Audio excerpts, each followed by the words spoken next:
बच्चों हमने पढ़ा था how reaction is dependent, rate of reaction is dependent on nature of reactant, catalyst and temperature. Basically K depends on these things. Rate constant depends on these three things. अब हमें निकालना है the order of reaction. Order of reaction कैसे निकालोगे? मैंने तुम्हें बताया था शायद ये चीज कि इट इज समथिंग एक्सपेरिमेंटल। हाँ है ना, इट इज समथिंग एक्सपेरिमेंटल। तो बच्चों एक क्वेश्चन ले रहा हूं मैं। 2NO plus 2H2 gives N2 plus 2H2। हमें दे रखा है NO की कंसंट्रेशन, H2 की कंसंट्रेशन और rate of reaction at those concentration of NO and H2। ये दे रखा है 5 × 10⁻³ ये दे रखा है 2.5 × 10⁻³ ये दे रखा है 3 × 10⁻⁵। ये दे रखा है 15 × 10⁻³ H2 दे रखा है 2.5 × 10⁻³। डिफरेंट केसेस में, this is the first case, this is the second case. इस पे रेट है 9 × 10⁻⁵। थर्ड है तुम्हारा 15 × 10⁻³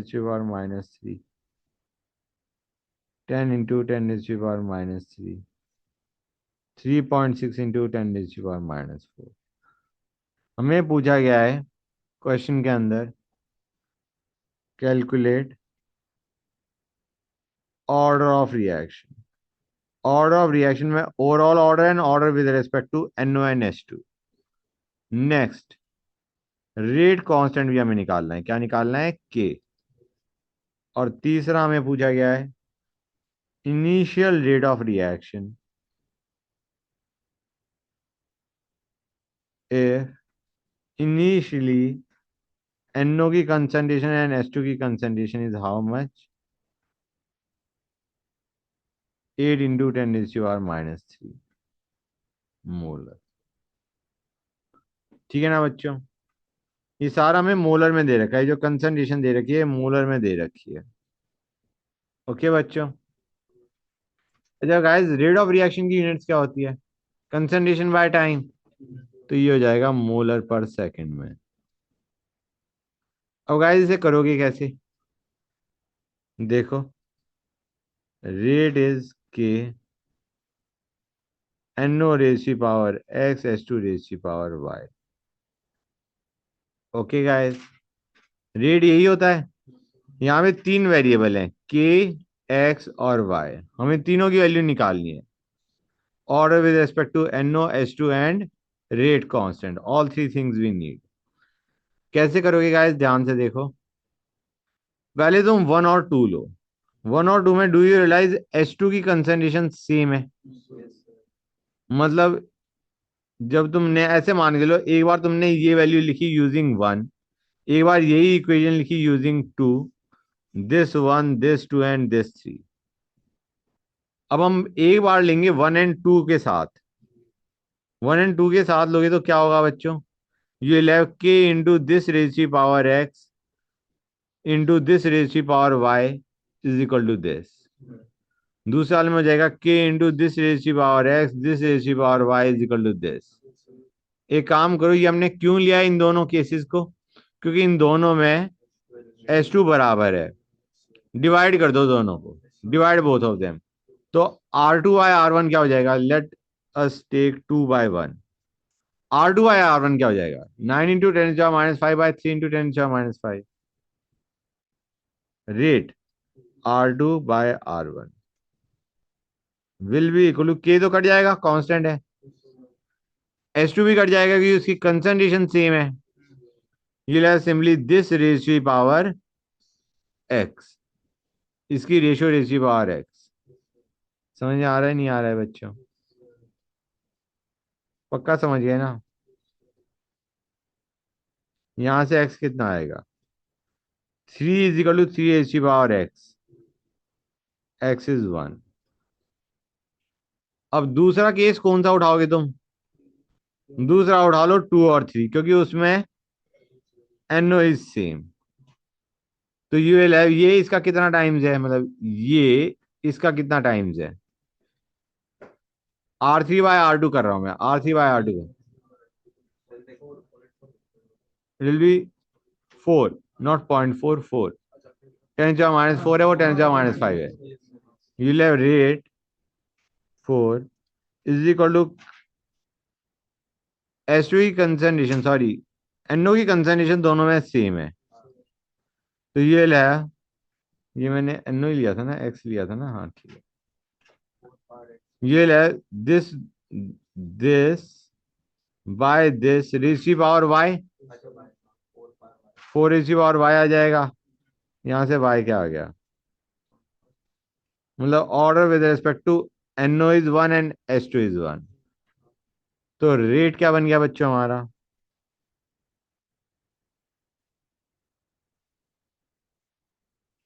अब हमें रेट कांस्टेंट चाहिए। गाइस किसी के अंदर भी, किसी भी इक्वेशन के अंदर वैल्यू सब्स्टिट्यूट कर दो। क्या करोगे बच्चों? 3 × 10⁻⁵ इज इक्वल टू के इंटू NO की अमाउंट कितनी थी बच्चों? 5 × 10⁻³ रेज़ पावर 1। और S2 कितना था? यहां से के भी आ जाएगा, तो हमारा रेट लॉ आ जाएगा, रेट लॉ आ जाएगा, मतलब के की वैल्यू भी पता चल चुकी है हमें। अब कहा गया है फाइंड इनिशियल रेट। के हम निकाल चुके हैं। NO की कंसंट्रेशन कितनी कही गई है हमें इनिशियल रेट में? और वो भी 8 × 10⁻³ है। यहां से इनिशियल रेट आ जाएगा, नहीं आ जाएगा बच्चों? कोई डाउट किसी बच्चे को? कर लिया नोट? हाँ नोट कर लो बेटा। हाँ, यहां से नीचे करो, कितना नीचे?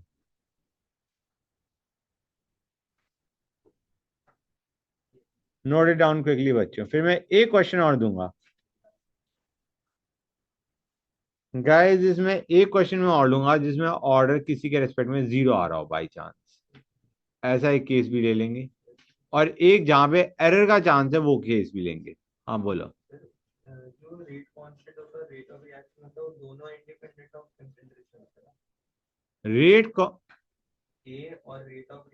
रेट ऑफ रिएक्शन तो कंसंट्रेशन में क्यों नहीं डिपेंड करेगा? जीरो ऑर्डर में सिर्फ इंडिपेंडेंट है। हाँ जीरो ऑर्डर में डिपेंड, बाकी में डिपेंडेंट है। कंसंट्रेशन की टर्म आ तो रही है रेट में। For zero order reaction rate of reaction is independent of concentration, but for other reactions, first order, second order, third order, your rate of reaction is dependent on concentration. ज्यादा concentration होगी, faster will be the rate of reaction. कर लिया note बेटा? Note कर लिया नहीं कर लिया बेटा?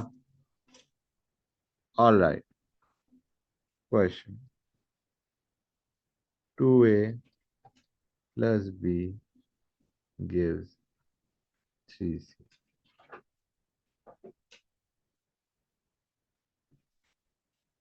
a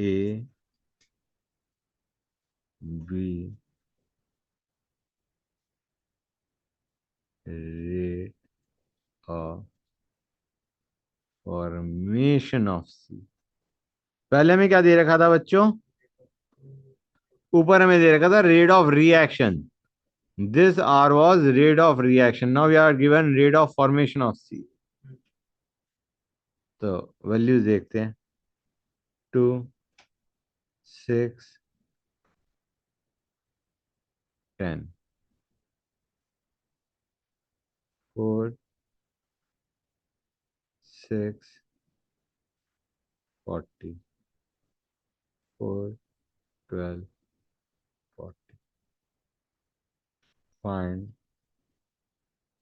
rate law. बताओ बच्चों क्या होगा?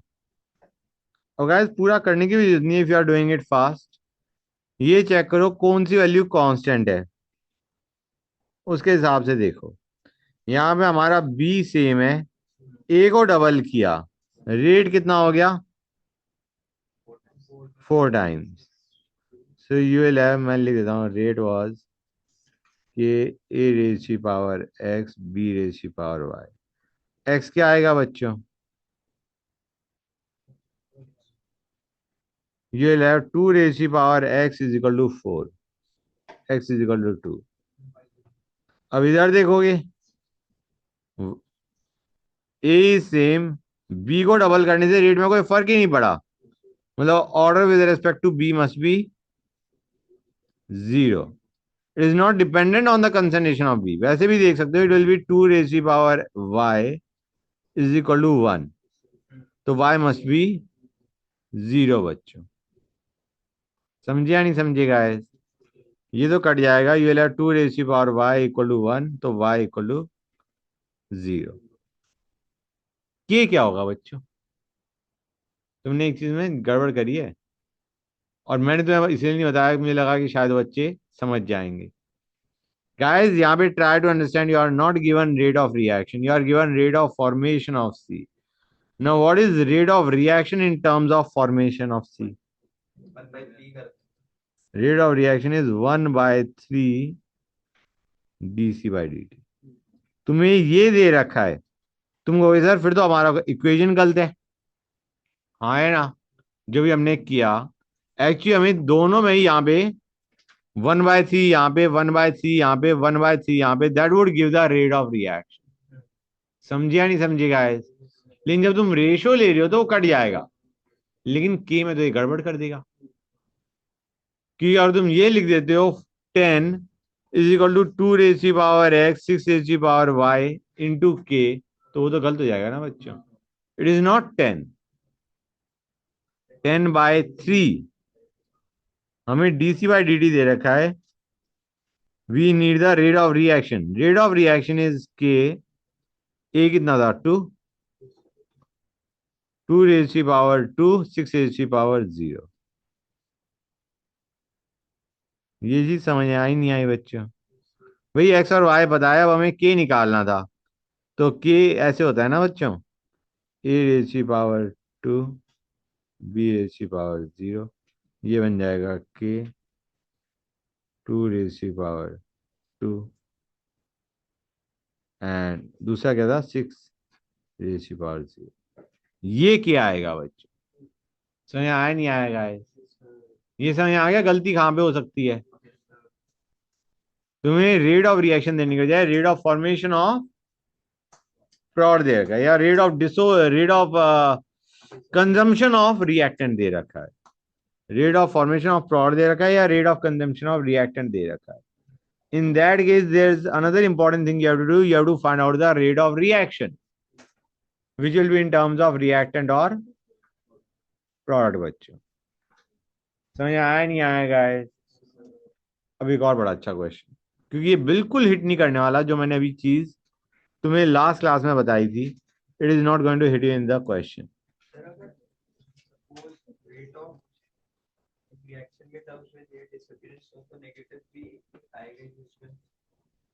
बेटा तुम्हें रेट ऑफ डिसअपीयरेंस दिया होगा, rate of change of reactant नहीं बोलेंगे यहाँ पे। अगर तुम्हें इस क्वेश्चन के अंदर rate of formation of product के बजाय rate of consumption of reactant दिया होता, तो रेट ऑफ कंजम्पशन बोला होता, रेट ऑफ चेंज नहीं बोला होता, क्योंकि रेट ऑफ चेंज नेगेटिव आएगा, रेट ऑफ कंजम्पशन पॉजिटिव आएगा। They are not going to say rate of change is -10 -40, क्योंकि उसमें वो नेगेटिव आएगा। अगर rate of change of reactant बोल रहे हो तो दैट चेंज इज नेगेटिव। समझ आ रहा है नहीं आ रहा है बच्चों? तुम्हें रेट की वैल्यू जो दी होगी वो पॉजिटिव ही दी होगी, मतलब रिएक्टेंट की टर्म्स में they will give you rate of disappearance of reactant या rate of consumption of reactant, और अगर प्रोडक्ट के टर्म्स में दे रखा है तो दे will give you rate of formation of product. समझ गए? They won't give you rate of change of reactant because that rate of change should be negative, वो नेगेटिव साइन भी आ जाएगा उसमें। क्लियर है यहाँ तक? फर्क वैसे पड़ेगा नहीं, क्योंकि हमें नेगेटिव साइन इग्नोर करना पड़ेगा जब तुम के निकाल रहे हो। हाँ, और एक और चीज, उसमें तुम्हें स्टैच्यूमेट्रिक कोएफिशिएंट से भी डिवाइड करना है, तो नेगेटिव साइन इग्नोर करना पड़ेगा और स्टैच्यूमेट्रिक कोएफिशिएंट से डिवाइड करना पड़ेगा to get the rate of reaction from rate of consumption of reactant से, रेट ऑफ रिएक्शन को निकालना from rate of consumption of reactant. Clear है यहां तक? तो जो मैंने बोला वो चीज क्लियर हो गई ना? कोई डाउट तो नहीं है ना जो मैंने भी बोला है? ठीक है। आई मीन ये क्वेश्चन क्लियर है तो आई डोंट थिंक इसके बाद कुछ और समझाने की जरूरत है। ये वाला क्वेश्चन तो हर एक को क्लियर है ना? गुड। इस पे आते हैं। इसका रेट कांस्टेंट हमें दे रखा है 3 × 10⁻⁻⁵ second inverse if rate is 2.4 × 10⁻⁵ mole per liter per second, then ये इनिशियल रेट दे रखा है बच्चों। Okay, then initial concentration of N2O5 is,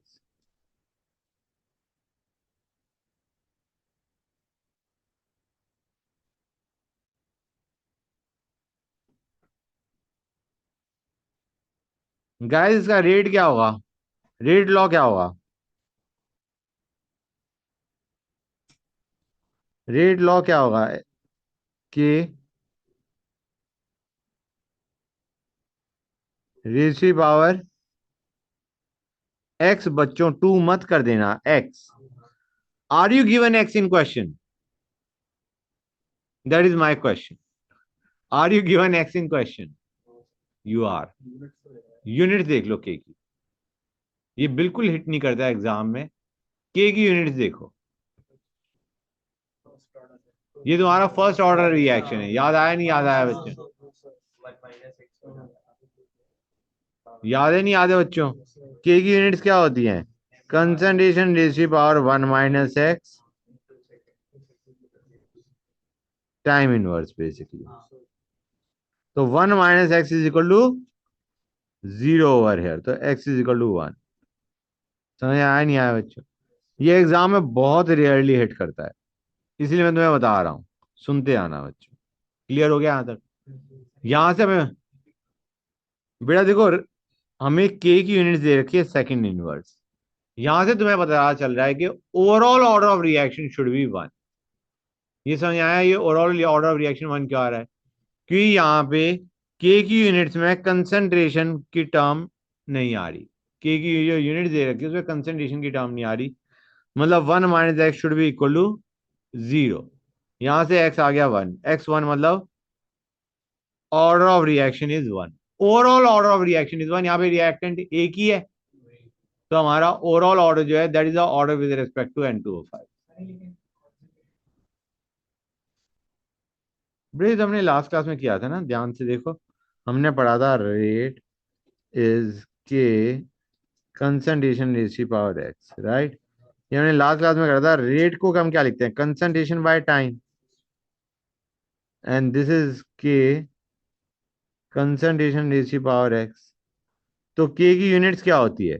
concentration को डिनोमिनेटर में लेके आओ, तो ये बन जाएगा concentration ratio power 1 - x time ratio power -1। याद है ना हमने first order, zero order, third order, second order के लिए यूनिट्स ऑफ रेट कांस्टेंट देखी थी? तो this is something very very important, hit नहीं करता। अब तो क्वेश्चन में कुछ है ही नहीं। यहाँ पे हमें पता चल चुका है x 1 है, रेट दे रखा है, के दे रखा है, कंसंट्रेशन ही निकाल सकते। निकाल लोगे नहीं निकाल लोगे बच्चों? गुड। आगे चलें गाइस। फाइन गाइस, मैं एक क्वेश्चन दे रहा हूं तुम्हें।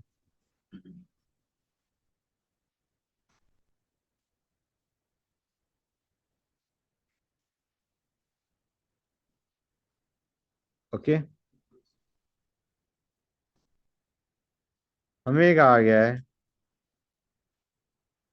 decomposition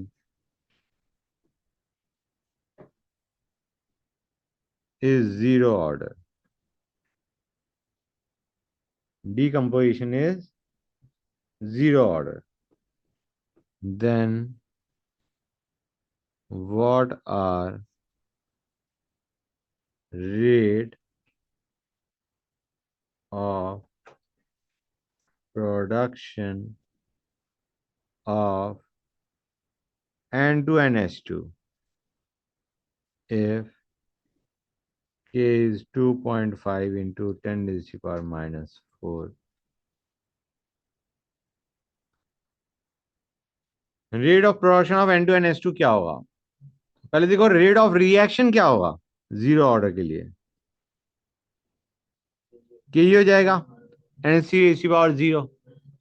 और रेट को हम N2 के टर्म्स में क्या लिखेंगे?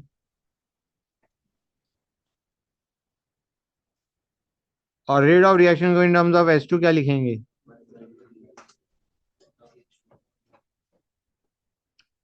तो डी ऑफ N2 और डी ऑफ H2 आ जाएगा, नहीं आ जाएगा बच्चों? गुड। हमें कहा गया है rate obeys minus d of NH3 by dt is equal to K1 into NH3।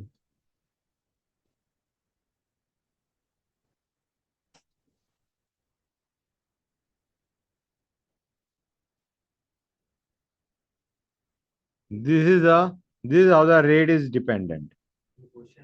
हाँ, ये हमें क्वेश्चन में ही दे रखा है कि rate obeys this, what will be the order of decomposition? What is the order of decomposition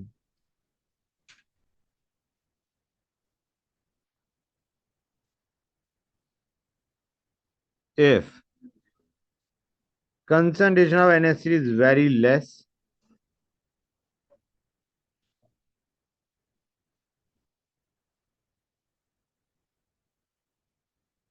concentration of NH3 is very high?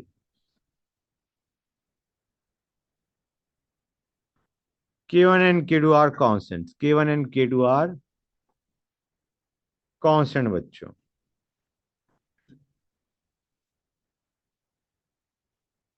Guys पहली चीज, rate of reaction क्या हो जाएगा? रेट ऑफ रिएक्शन क्या आ जाएगा बच्चों? वेरी गुड, माइनस 1/2 dNH3/dt है ना बच्चों? 1/2 को बाहर रखें, इसको लिखते हैं K1 into NH3 by 1 plus K2 into NH3। This is the rate of reaction. हाँ है ना बच्चों? अब मुझे बताओ, if concentration of NH3 is very less, तो ये इग्नोर हो जाएगा विद रेस्पेक्ट टू 1, तो हमारा रेट क्या बन जाएगा? K1/2 into concentration of NH3, मतलब it is actually first order. समझ आ रहा है नहीं आ रहा है? It is first order. Clear हुआ या नहीं हुआ बच्चों? That's good. आगे करें। और अगर हमारा यहाँ पे by the way rate constant क्या है? K1/2 is the rate constant. K1/2 is the rate constant. Next, concentration of NH3 is very large. तो मतलब यहाँ पे हमारा 1 इग्नोर हो जाएगा with respect to K2 NH3, और NH3 कट जाएगा, you will get simply K1/K2, मतलब K1/2 K2। हाँ है ना बच्चों? So it is zero order with rate constant K1/2 K2।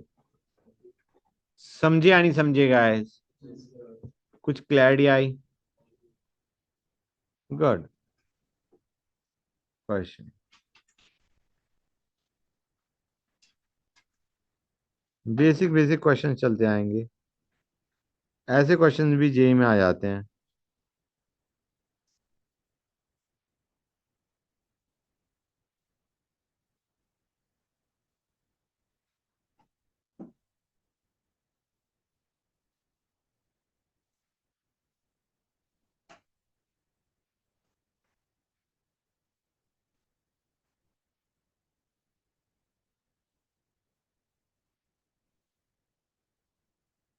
क्या होगा बच्चों? If concentration of A is increased 4 times,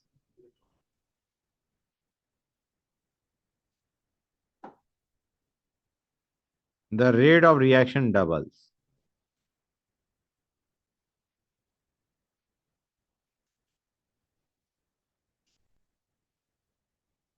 बोलो गाइस।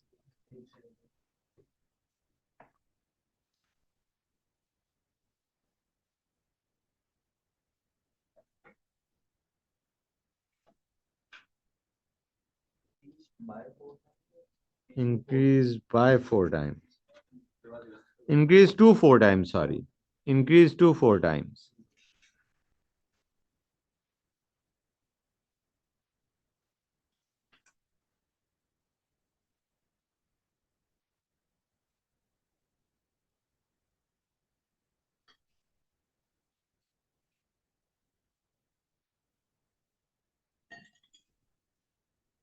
Good.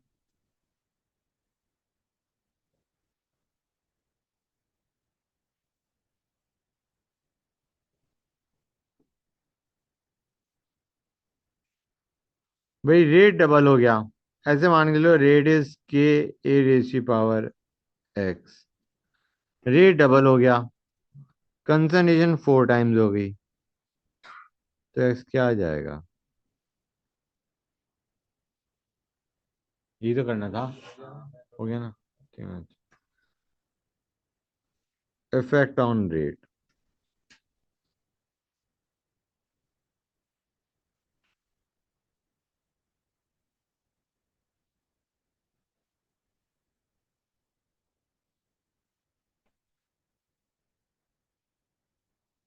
बताओ बच्चों, क्या आएगा आंसर?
हम्म। 8 टाइम्स आ रहा है, नहीं आ रहा है बच्चों? Rate is k A race की पावर 1 बी रेस की पावर 2। हाँ है ना? सी रेस की पावर 0। डबल करोगे ये 2 आएगा, यहाँ पे 2 स्क्वायर आएगा, तो rate will become 8 times of the original rate. If you increase the concentration 2 times, rate finally will be, मतलब rate for the changed one, rate new will be 8 times rate old. समझ आया नहीं आया बच्चों? One second. Rate becomes 8 times. What is order with respect to CL2 and NO? हाँ बच्चों बताओ।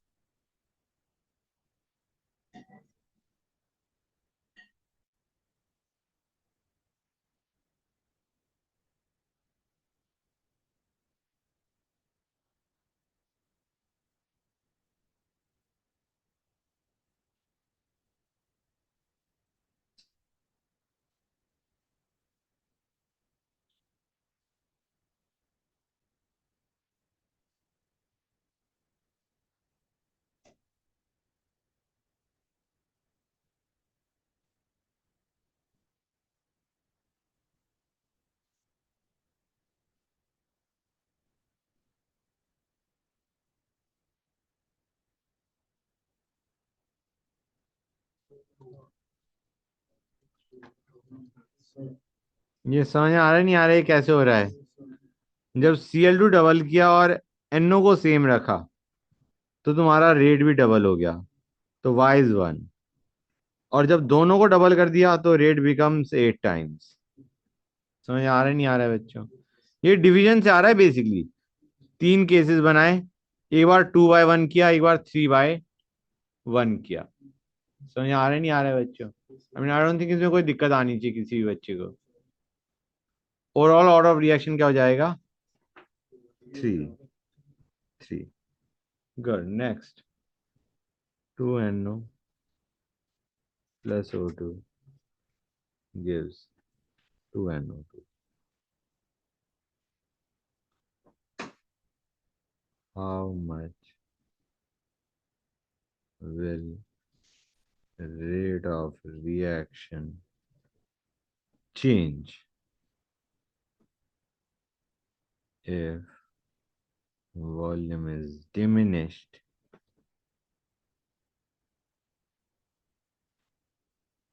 to 1/3 of its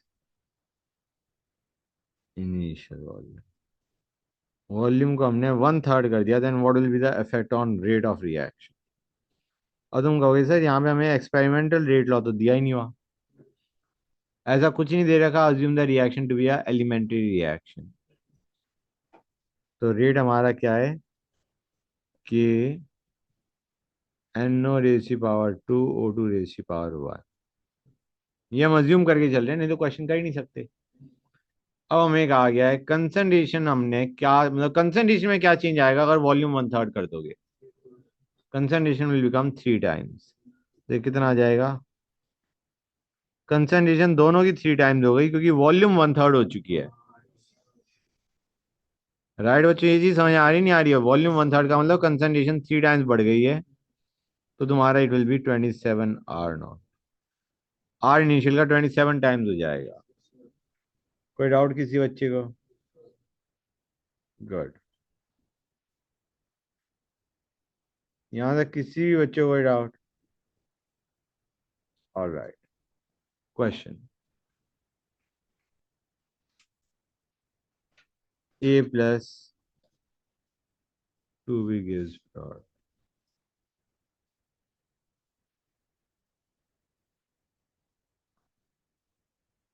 1 mole of 1 second. 3 minute रुकना बेटा, इसको मैं थोड़ा चेंज कर रहा हूँ बच्चों। I am doing it 2A+B। First order with respect to A and second order with respect to B. If 1 mole each of A and B is taken in 2-liter vessel,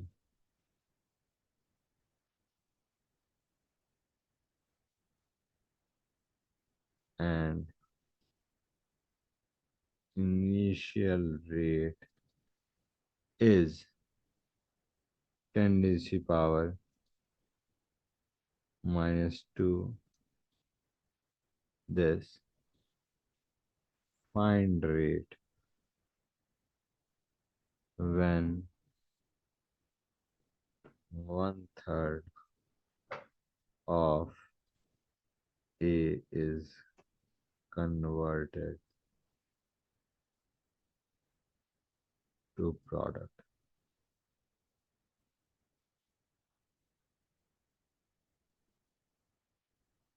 question clear हुआ है नहीं हुआ बच्चों? पहले rate law लिखो, ए raise to power 1 b²।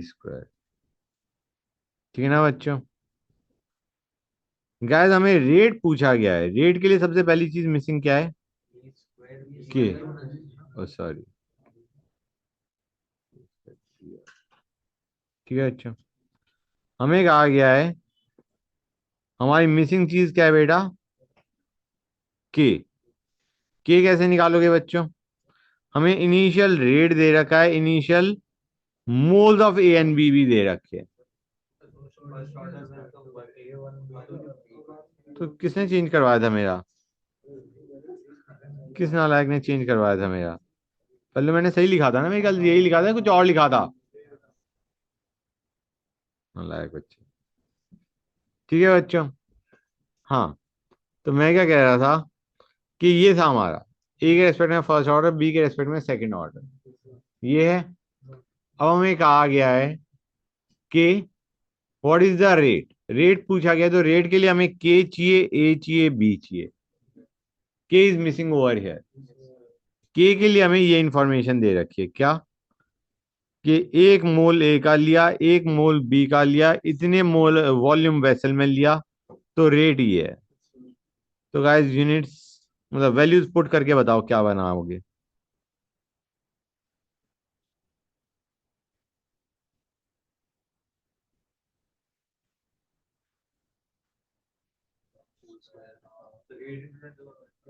Correct, that will be के guys. किया जाएगा बच्चों। अब आ जाओ, rate is k, A race की पावर 1 बी रेस की पावर 2, ये हमें चाहिए था। अब हमें ए और बी का वो कंसंट्रेशन चाहिए when one third of A has been converted to product. यार ये one third of A has been converted to product, एक मैं काम करता हूं, मैं रिएक्शन देख लेता हूं क्या थी। 2a प्लस बी गिविंग प्रोड था, 2a plus B giving product. दोनों के मोल हमारे पास क्या थे? 1 1। समझ आ रहा है नहीं आ रहा है बच्चों? अब वैसे तो तुम यहाँ पे 1 माइनस, एक्चुअली मुझे 1 नहीं लेना चाहिए था, थोड़ा क्वेश्चन और टफ बन जाता। कोई बात नहीं, मैंने 1 ले लिया। 1 में से मैंने अल्फा सब्ट्रैक्ट करा या एक्स सब्ट्रैक्ट करा। एक्स के बजाय अल्फा भी ले सकते हो यहाँ पे, क्योंकि हमें ए का बता रखा है वन थर्ड डिसोसिएट हुआ है, तो 1 माइनस अल्फा मान लो। यहाँ से कितना होएगा? अल्फा/2। क्लियर है या नहीं बच्चों? अगर ए में से अल्फा रिएक्ट कर रहा है तो बी में से कितना रिएक्ट करेगा? अल्फा/2। ये जो अल्फा है that is with respect to A बच्चों, और अल्फा में कितना दे रखा है? 1/3, वन थर्ड रिएक्टेड। समझ आ रहा है नहीं आ रहा है बच्चों? अब यहाँ पे अल्फा हमें पता है, के भी पता है, एक तरीके कंसंट्रेशन ऑफ ए और बी हमें पता है। You can find out the rate और नॉट बच्चों। क्लियर हुआ है नहीं हुआ गाइस? सपोजिंग ए के मोल इंस्टेड ऑफ 1 2 होते, तो यहाँ पे तुम करते 2 - 2 अल्फा, और बी के लिए क्या करते? 1 - अल्फा करते। एक चीज का ध्यान रखना बच्चों, ये मैंने तुम्हें मोल्स बताए हैं, ये मैंने मोल्स बताए हैं कंसंट्रेशन के लिए, बाय 2 करना मत भूल जाना। मतलब यहाँ से ए की कंसंट्रेशन आ जाएगी, यहाँ से बी की कंसंट्रेशन आ जाएगी, मैं ये नहीं कह रहा हूँ एग्जैक्ट वैल्यूज पुट करनी है। You have to divide by volume 2। समझ आ रहा है नहीं आ रहा है बच्चों? समझे या नहीं समझे guys? Let me write down the expression at least. Rate will be के 1 - अल्फा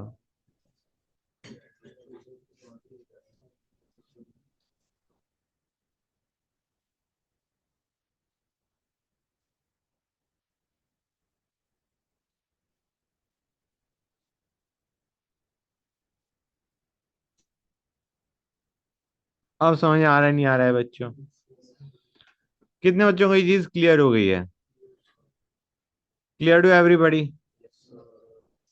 किसी को भी कोई डाउट नहीं है? I am surprised. चलो नेक्स्ट पे आते हैं। Let us go on to मॉलिक्यूलैरिटी।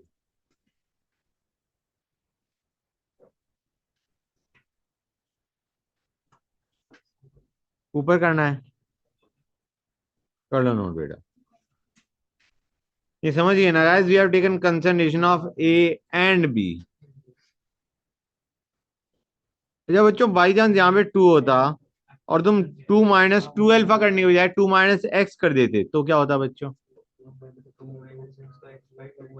तो तुम क्या कहते? X by two is how much? हाँ, समझ आ रहा नहीं आ रहा है बच्चों? The amount reacted is one third. One third of A has reacted. समझे या नहीं समझे गाइस? क्लियर हुआ है नहीं हुआ? कितने बच्चों को ये चीज क्लियर हो गई? गुड। समझ गए ना बच्चों? ओके। क्या हुआ? क्या हुआ बेटा? क्वेश्चन ही मिस हुआ था ना, समझने तो आ गया ना? ठीक है। अब आते हैं मॉलिक्यूलैरिटी ऑफ रिएक्शन। पहली चीज बच्चों, molecularity is something which is defined for elementary या सिंपल रिएक्शन। ये सिर्फ एलिमेंट्री रिएक्शन के लिए डिफाइंड होता है। मतलब कॉम्प्लेक्स रिएक्शन के लिए there is no such thing as molecularity. Okay बच्चों? नंबर ऑफ एटम्स, मॉलिक्यूल्स या ions taking part in an elementary reaction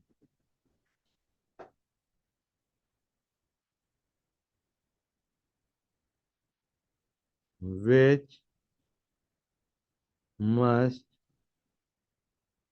collide simultaneously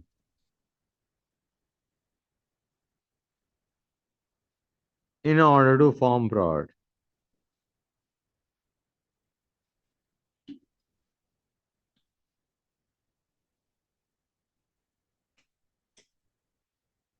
is called molecularity of reaction. It is called molecularity of reaction बच्चों।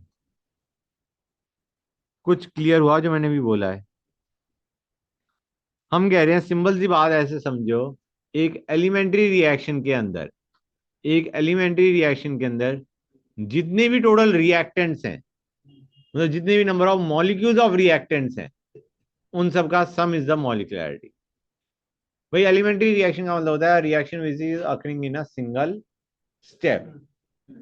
Single step में हो रही है, मतलब ऐसे समझो, अगर मैं ये कहता हूं 2a + b गिव्स c, और ये एक ही स्टेप में हो रही है, मतलब ये जो तीन मॉलिक्यूल हैं, दो ए के और एक बी का, ये तीनों के तीनों साइमल्टेनियसली टकरा रहे होंगे in a single step, they must be colliding to give C बच्चों। तो यहाँ पे मॉलिक्यूलरिटी ऑफ रिएक्शन क्या हो गई? कितने molecules are simultaneously colliding to give product? Three. दो ए के एक बी का। तो molecularity of reaction is three. Trimolecular या टर मॉलिक्यूलर रिएक्शन बोलते हैं इसे।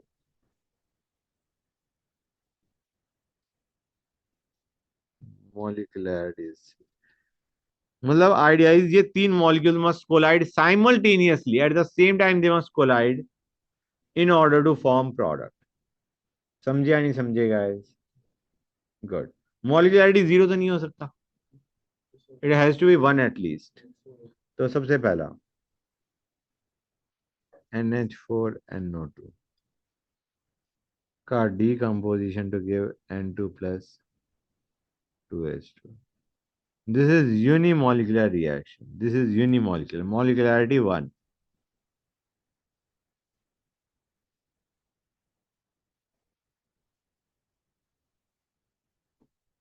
Okay, 2Hi giving H2 + I2, that is a bimolecular reaction.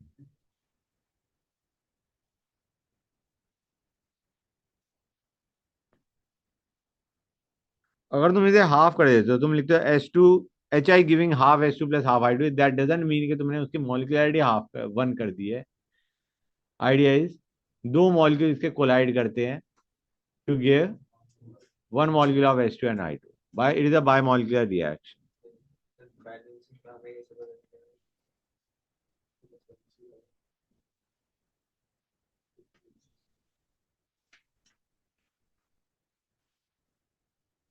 ये रहा बच्चों, ये क्या है?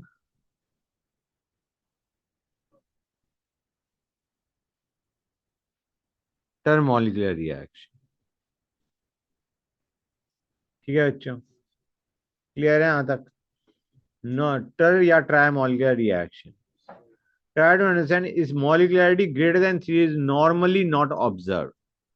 मॉलिक्यूलरिटी मैक्सिमम 3 तक ही आती है। भाई कितने मॉलिक्यूल्स को तुम साइमल्टेनियसली कोलाइड करवा सकते हो? 4 के कोलाइड होने के chances are very less.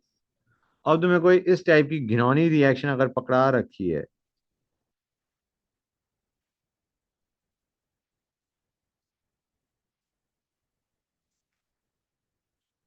so you can be pretty much sure it is a complex reaction, क्योंकि obviously molecularity cannot be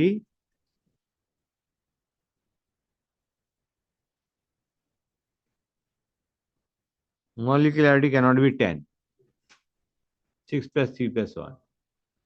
So it is a complex reaction. It is a complex reaction बच्चों। Clear हो गया guys? समझ आया नहीं आया? Actually it is a second order reaction.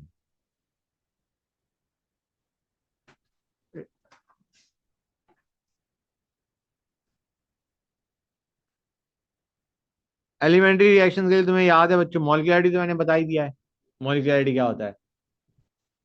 Now molecularity is equal to order for a elementary reaction. जो molecularity है वही तुम्हारा ऑर्डर बन जाता है फॉर अ एलिमेंट्री रिएक्शन, मतलब वही पावर में जाता है। हाँ, समझ आ रहा नहीं आ रहा है बच्चों? जैसे मैं कहता हूं 2A plus B gives product. Molecularity overall क्या है बच्चों? 3, अगर ये एलिमेंट्री रिएक्शन है तो। और अगर मैं कहता हूं इसका रेट, जो कि एक्सपेरिमेंटली हम डिटरमिन करते हैं, अगर रेट लॉ ये आ रहा है, तो you can be pretty much sure it is a elementary reaction. समझ आ रहा है नहीं आ रहा है बच्चों? कि ओवरऑल ऑर्डर ऑफ रिएक्शन भी हमारा 3 आ रहा है। समझ आ रहा है नहीं आ रहा है बच्चों? तो we can say that the reaction is a elementary या सिंपल रिएक्शन। क्लियर हो गया? अब याद रखना बच्चों, लेकिन ये सिर्फ किसके लिए होगा? एलिमेंट्री रिएक्शन के लिए होगा, दैट जो हमारा मॉलिक्यूलरिटी आ रहा है वही हमारा ऑर्डर आ रहा है। अगर ये डिफरेंट आ रहे हैं, इसका मतलब reaction is a complex reaction. Remember guys, order तो हमारा फ्रैक्शन भी आ जाता है, जीरो भी आ जाता है ना बच्चों? Molecularity can only be a integer value, positive integer value. Molecularity must be a whole number,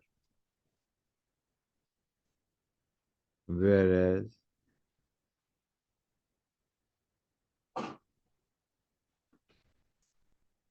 order can be zero or a fraction even.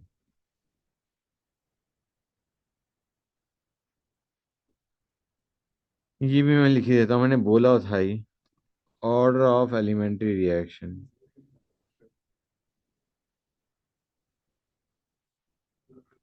is equal to its molecularity.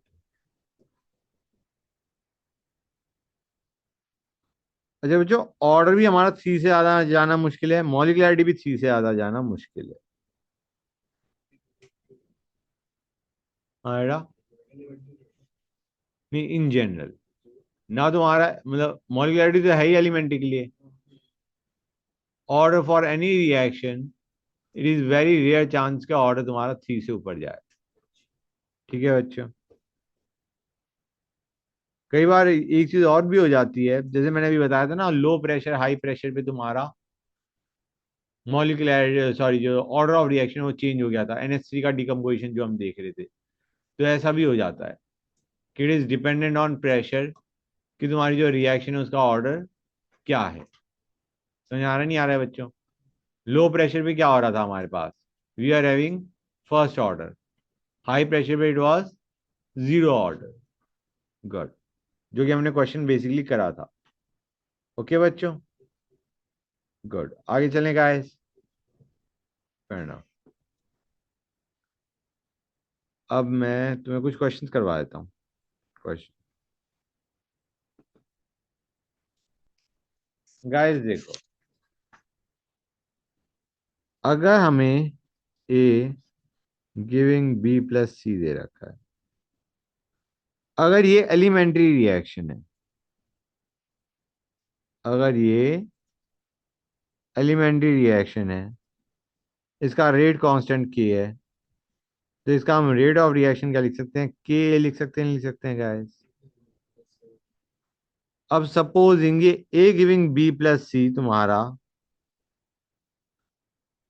दो step में हो रही है। पहले ए ने दिया बी, और फिर बी ने दिया सी बच्चों। ठीक है ना गाइस? या ए ने दिया, वन बी नहीं होगा, ए ने दिया ए डैश, और ए डैश ने दिया B plus C. Okay guys, clear है यहाँ तक? This reaction is occurring in how many steps, A giving B plus C, it is occurring in two steps. A ने पहले ए डैश दिया, और ए डैश ने बी प्लस सी दिया बच्चों। तो अब देखो गाइस, ये मैंने एक कॉम्प्लेक्स रिएक्शन को दो एलिमेंट्री रिएक्शन में ब्रेक डाउन कर दिया। ये कॉम्प्लेक्स रिएक्शन थी ए गिविंग बी प्लस सी, उसका मैंने दो एलिमेंट्री रिएक्शन में ब्रेक डाउन कर दिया। ऊपर वाली रिएक्शन का रेट कांस्टेंट क्या होगा, रेट क्या होगा ब्रदर, K1A। और दूसरी वाली का रेट क्या होगा बच्चों, K2 इंटू ए डैश। हाँ है ना बच्चों? अब गाइस, ये दोनों रिएक्शंस अलग अलग रेट से हो रही हैं। Then what is the rate for the overall reaction? दो रिएक्शन हो रही है, एक शायद जल्दी हो रही है, एक शायद धीरे हो रही है। Then what is the rate of the overall reaction A giving B plus सी?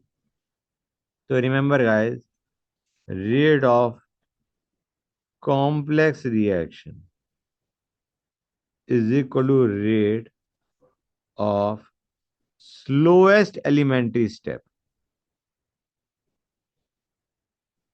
समझ आया नहीं आया बच्चों? स्लोएस्ट एलिमेंट्री स्टेप का जो रेट है, that becomes the rate of the complex reaction. और इस स्टेप को क्या बोलते हैं, rate determining step. We call it rate determining step. मतलब ये हमारा रिएक्शन को थ्रॉटल कर रहा है, ऐसे मान के चलो, ये पूरी रिएक्शन को स्लो डाउन कर रहा है, तो इसे बोलते हैं हम रेट डिटरमाइनिंग स्टेप। पूरी रिएक्शन के रेट को यही डिटरमाइन कर रहा है। जो फास्ट हो गया वो तो क्या रेट को डिटरमाइन करेगा, the slowest step is determining the rate of the overall complex reaction.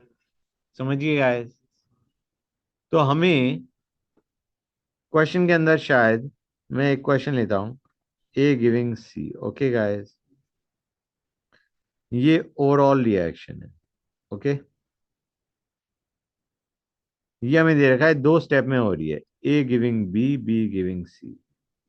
Fine. ये K1, ये K2, ये स्लो स्टेप है। स्लो स्टेप मतलब रेट डिटरमाइनिंग स्टेप, ये फास्ट स्टेप है। हमें पूछा गया है what is the rate for the overall reaction A giving C. हम कहेंगे भाई रेट क्या हो जाएगा, K1A ही हो जाएगा, कि यही स्लो स्टेप है, रेट डिटरमाइनिंग स्टेप तो यही है। इसका जो रेट है वही रेट ऑफ ओवरऑल रिएक्शन है। Got it guys?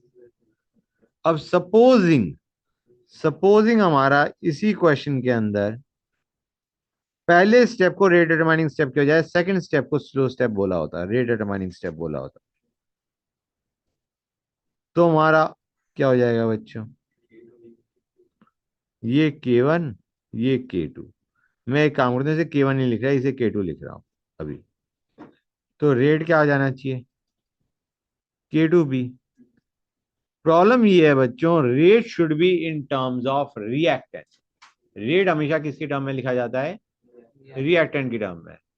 रिएक्टेंट तो ए है, मतलब रेट जो हमारा आना चाहिए, it should not be in terms of intermediate. ये जो बी है ये तो इंटरमीडिएट है, पहले रिएक्शन में बना, दूसरे में कंज्यूम हो गया।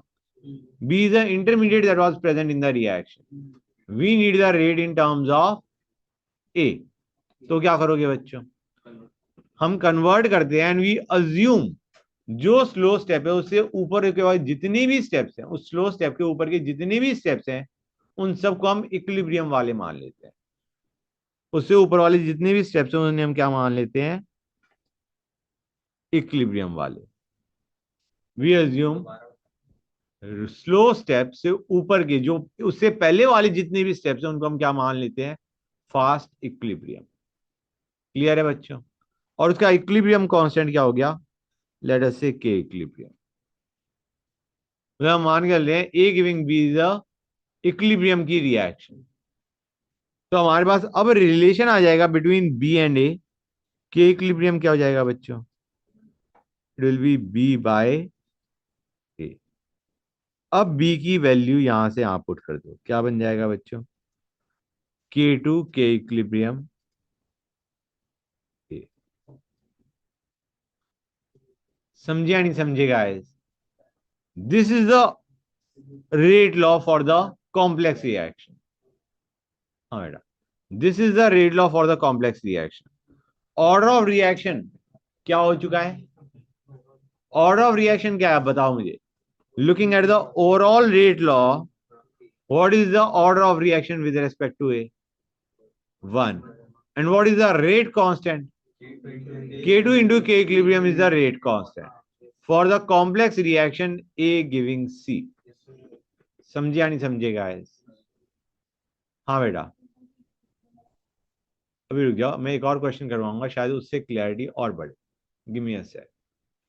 आइडिया है जो स्लो स्टेप है उससे ऊपर वाले जितने भी स्टेप्स हैं, जो स्लो स्टेप है उससे पहले वाले जितने भी स्टेप्स हैं उनको हम इक्विलिब्रियम वाले स्टेप्स मान लेते हैं। स्लो स्टेप से पहले जितने भी स्टेप्स हो रहे हैं उनके हम इक्विलिब्रियम वाले मान लेंगे। And we will write the rate law in terms of reactant, the initial reactant जो दे रखे हैं। जैसे अगर तुम्हारे पास A plus B giving C है, तो rate should be in terms of A और बी और बोथ। मतलब जो रेट लॉ आना चाहिए उसमें या तो ए की टर्म आनी चाहिए या बी की, या दोनों की। इंटर हाँ, मतलब आइडिया तो अदर के रेस्पेक्ट में फिर ऑर्डर जीरो आ जाएगा ना। मतलब उसमें जो रेट लॉ है उसमें सिर्फ रिएक्टेंट ही होने चाहिए, there can not be intermediates और anything else over there.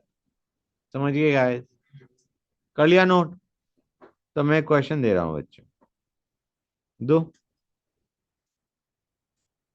To A giving C, A giving B,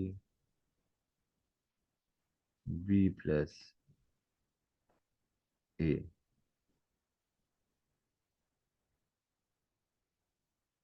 gives C। This is a fast. This is fast equilibrium,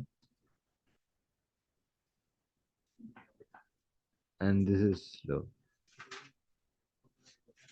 K equilibrium K1। बताओ बच्चों rate law क्या होगा, rate law क्या होगा guys.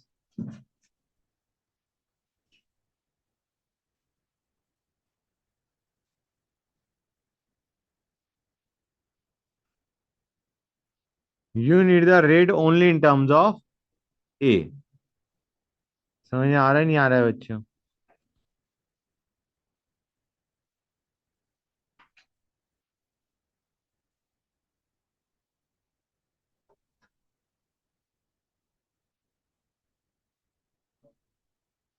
ये आ रहा है नहीं आ रहा है बच्चों। ये आ रहा है। अब मैं थोड़ा सा चेंज कर रहा हूँ गाइस, ध्यान से देखते हो। A giving B, 1 second, A giving C है हमारे पास। ओवरऑल रिएक्शन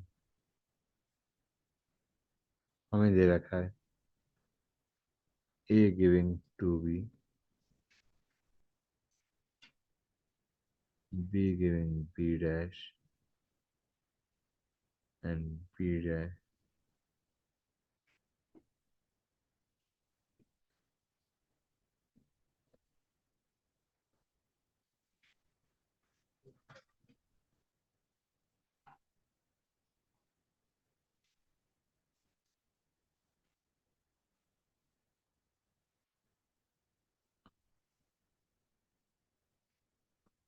बच्चों क्या होगा,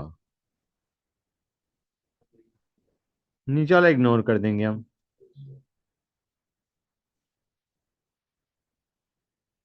तो रेट क्या आएगा?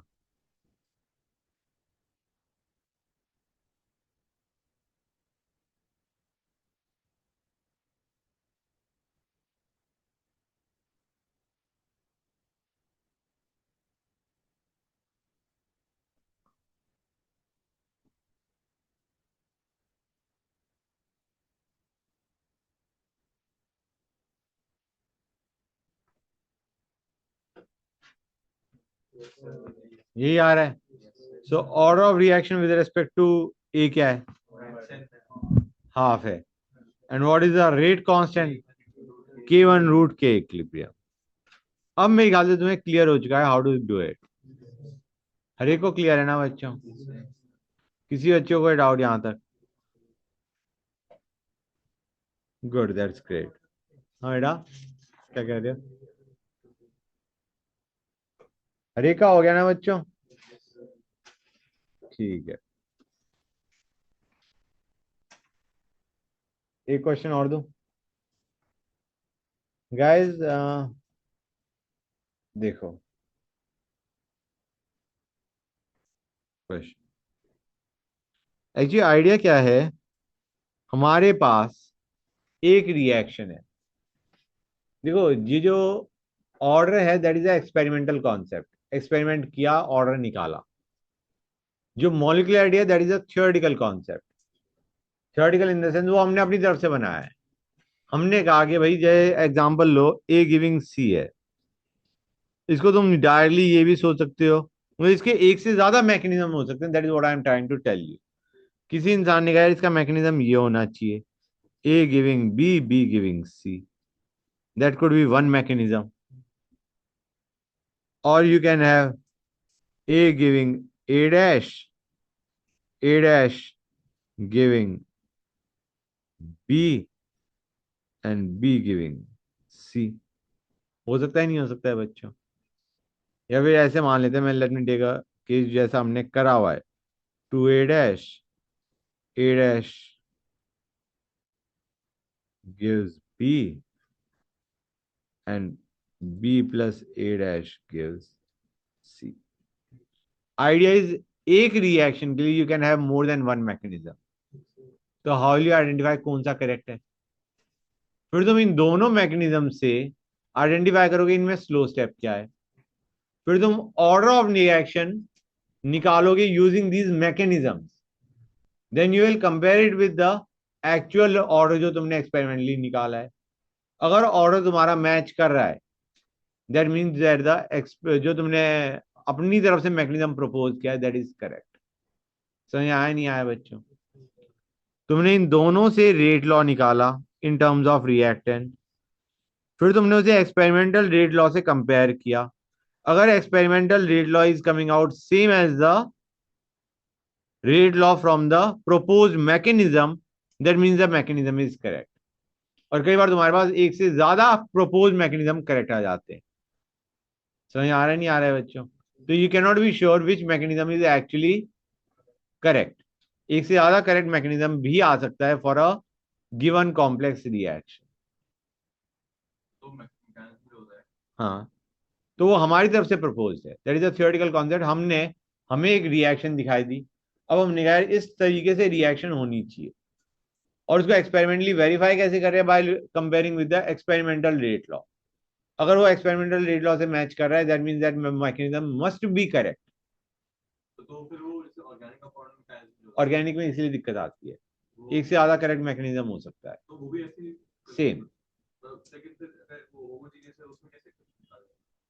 बेटा उसके फिर और भी होते हैं कि तुम आइडेंटिफाई कर लो कि हाइड्रोजन की बजाय ड्यूटेरियम ले लिया, यू एक्चुअली सी के मूवमेंट ऑफ एटम्स कहाँ से कहाँ हो रही है। There are other methods also कि तुम आइडेंटिफाई करना चाह रहे हो कि भाई ये जो शिफ्टिंग ऑफ एटम्स हुई, इसमें कौन सा एटम कहाँ से कहाँ गया। You take a radioactive isotope या हैवियर आइसोटोप ले लिया, अब उसकी पोजीशन कहाँ से कहाँ शिफ्ट हुई है, उससे तुम्हें पता चल गया कि कौन सा एटम का बॉन्ड ब्रेक हो रहा है। लेकिन आइडियाज ऑर्गेनिक में ये दिक्कत आती है कि you can have more than one correct mechanism. जैसे अभी मैं एक क्वेश्चन ले रहा हूँ, 2NO plus H2 gives 2NOH। इसके हमने दो मैकेनिज्म प्रपोज करे। पहले और रेट मैं बता दूं इसका, experimentally determine rate law, it is KNO square H2 ratio power 1। पहला मैकेनिज्म है, mechanism 1 is 2NO giving N2O2 and N2O2 plus H2 giving 2NOH। ये K डैश और ये K इक्विलिब्रियम, ये फास्ट इक्विलिब्रियम, ये स्लो स्टेप। टेल मी, क्या ये match कर रहा है? रेट क्या आएगा बच्चों? It will B K dash N2O2 into H2, but N2O2 is A intermediate. नीचे तुम्हें पता है कि इक्विलिब्रियम की मैं सही आ रहा है नहीं आ रहा है बच्चों? इसको यहाँ पे पुट करो, ये ले K dash K equilibrium NO square H2। तो order with respect to NO2 आ रहा है, order with respect to H2 1 आ रहा है, और हमारा यहाँ का जो K है that is actually K dash K equilibrium. तो yes, this propose mechanism seems correct to us. एक और लेते हैं, second mechanism M2, mechanism 2।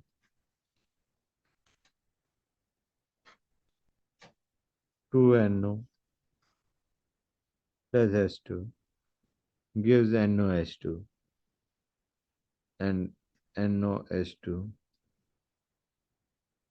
plus NO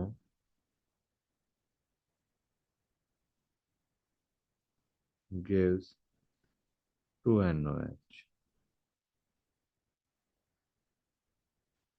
यहाँ पे मैंने एक गड़बड़ कर दी, यहाँ पे 2NO प्लस H2 नहीं आएगा, सिर्फ NOH2 आएगा। हाँ बच्चों, ये के इक्विलिब्रियम और ये K डैश। बताओ बच्चों,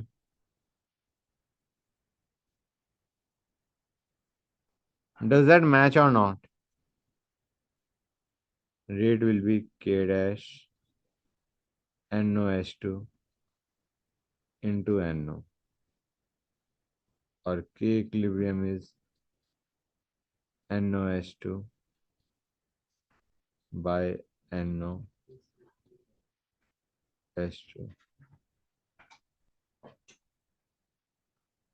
तो you are having two mechanism which seem correct। कौन सा एक्चुअली करेक्ट है you can not be sure actually. समझे या नहीं समझे गाइस? गुड। एक और क्वेश्चन लेता हूं, वन मोर क्वेश्चन बच्चों। हाँ बेटा, ऊपर करो, note it down guys, note it down. Time दिए नहीं चल रहा, क्वेश्चन जल्दी हो रहे हैं।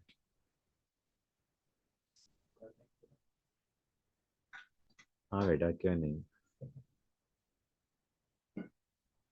कर लिया नोट?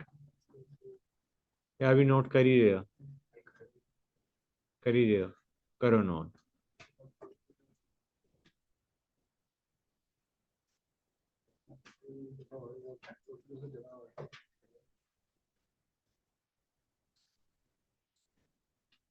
इतने में क्वेश्चन लिखना शुरू करो। ये लो नोट कर लो। Question 203 gives 302। इसका जो मैकेनिज्म है वो ये है बच्चों। It is O3 giving O2 plus O। ये इक्विलिब्रियम है बच्चों। मैंने इक्विलिब्रियम के लिए एरोज दोनों तरफ नहीं बनाए, बनानी चाहिए थे। Okay guys.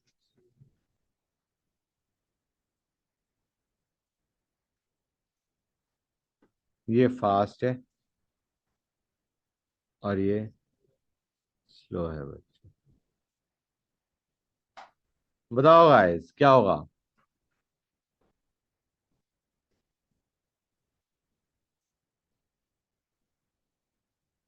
क्या आ जाएगा बच्चों।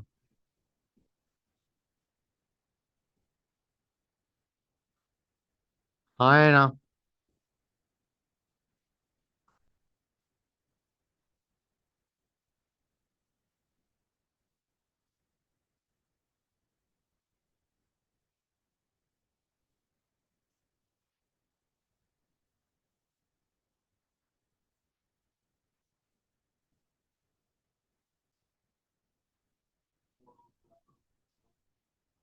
ये आ जाएगा बच्चों।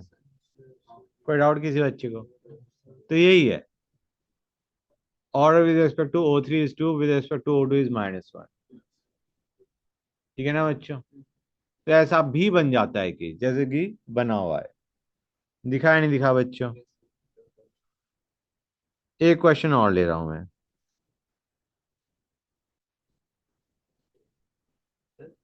हाँ बेटा। हाँ मैंने कहा था ना, the rate of reaction majorly depends on reactant but sometimes product. शायद मैंने लास्ट क्लास में कुछ मैंने ऐसा बोला था। तो बच्चे एक मिनट को।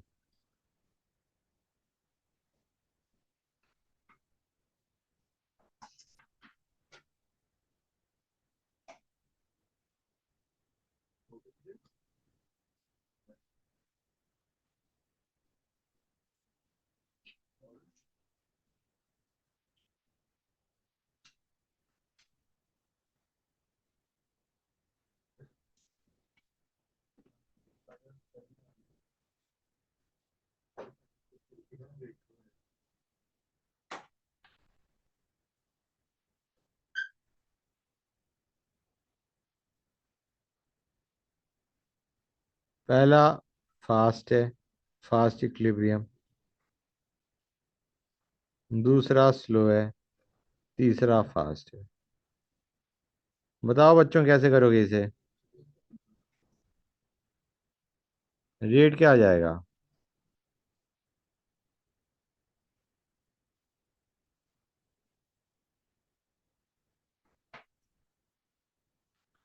यहाँ पे तुम थोड़ा फंस जाओगे।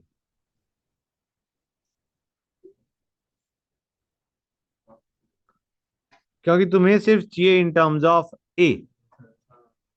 अब तुम बी को तो एलिमिनेट कर दोगे लेकिन सी आ जाएगा। आ जाएगा नहीं आ जाएगा बच्चों। तो एक काम करो ना, ना नीचे वाले को यूज नहीं करेंगे। तो गाइस अब ध्यान से देखो हम क्या करने वाले हैं। हम कहेंगे हमारे पहली रिएक्शन क्या थी, A giving B plus C था ना बच्चों।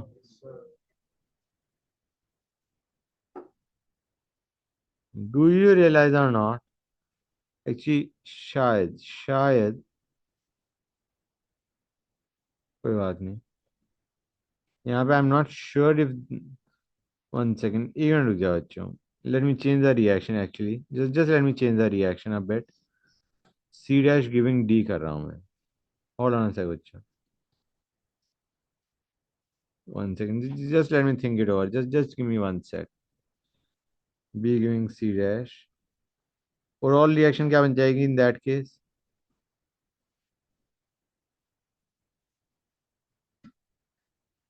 ओवरऑल रिएक्शन बन जाएगी A giving C plus D बन जाएगी। हाँ, तो मैं उसको वैसे ही रखता हूँ। आइडिया बीइंग, एक्चुअली ये क्वेश्चन मैंने अपनी तरफ से बनाया है, तो there might be a bit of ambiguity, लेकिन मैं ये बताना चाह रहा हूँ इस टाइप की चीजें कर सकते हो जो मैं अभी बताने वाला हूँ। Actually question is not exactly framed correctly, लेकिन आइडिया क्या है कि अगर बी और सी है, and do you realize or not, मैं इसको ए नॉट माइनस एक्स करूंगा तो B and C will be formed in equal amount X and X. तो क्या मैं यहाँ पे मैं B into C by A को लिख सकता हूँ B square by A. That is what I was trying to tell you over here. अब समझ आया नहीं आया बच्चों? My whole concern over here was this. तो यहाँ पे आप डालो will be K one root K equilibrium a raised to power 1 by 2. I'm telling you this question is kind of incredible. You got the idea. Idea मिला नहीं मिला कि इस टाइप से भी हो सकता है? मिल गया ना कि B and C were present in equal amount, B B X C B X. लेकिन वो एग्जैक्टली इस क्वेश्चन में थोड़ा बहुत गड़बड़ है कि आगे के स्टेप्स में गड़बड़ आ रही है। तो कोई बात नहीं, अब आ गया तो आ गया, क्या करोगे? तरीका तुम समझ गए हो कि मैं क्या कहना चाह रहा हूं। ऑल राइट, नाउ 1 सेकेंड बच्चों, यहां तक कर लिया नोट गाइस? ऑनलाइन वाले बच्चों आवाज आ रही है ना मेरी? Yes sir. अब आते हैं integrated rate laws, integrated rate equation for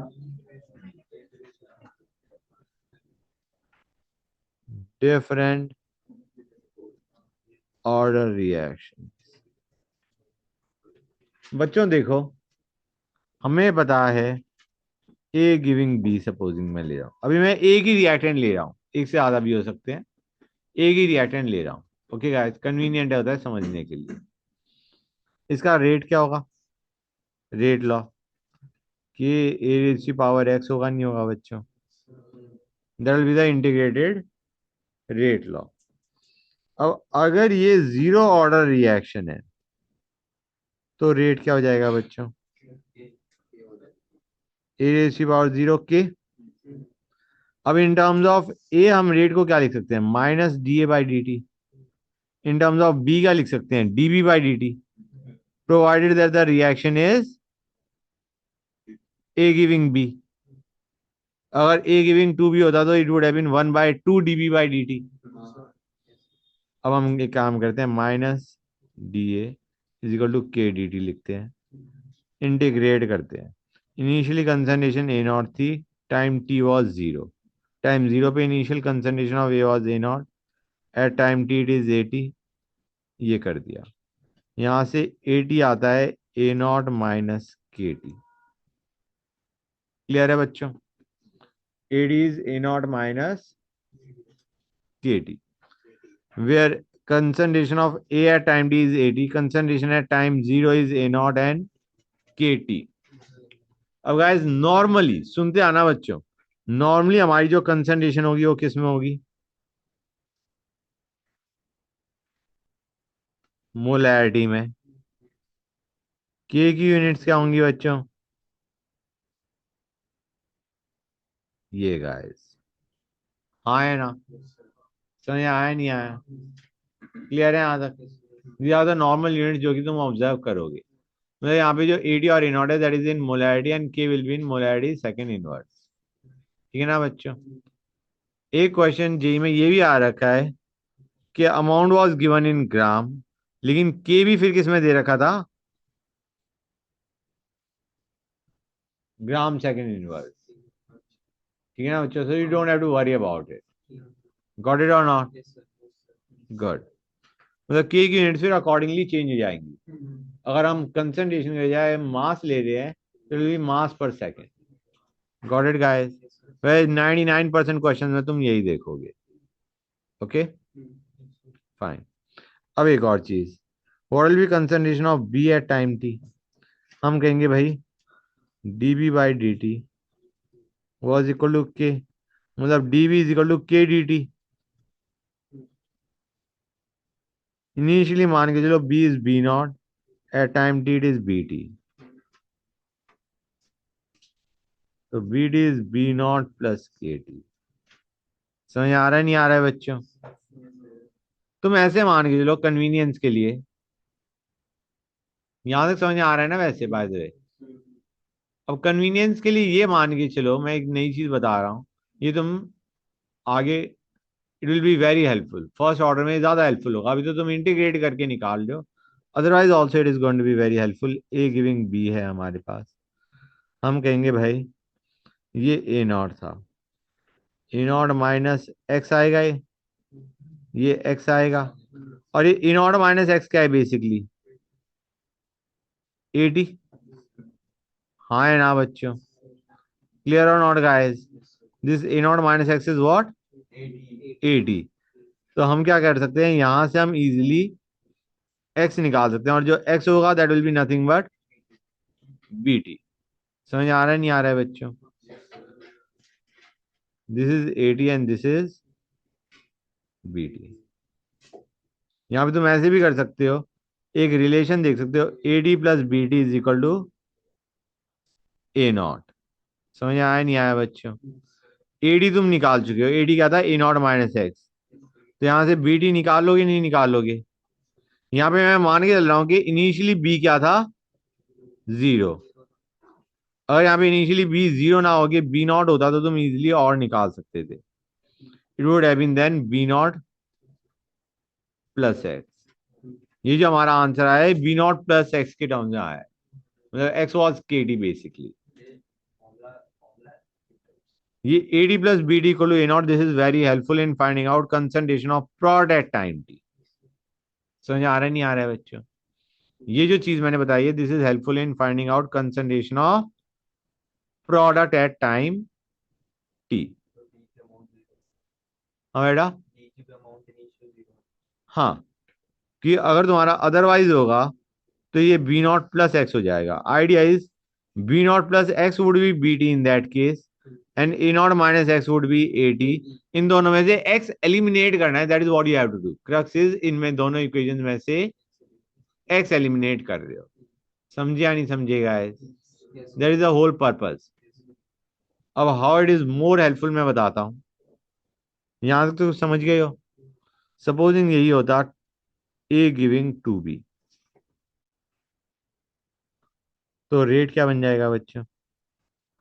rate हमारा क्या था, कि it will be minus D A by D T will be equal to one by two D B by D T.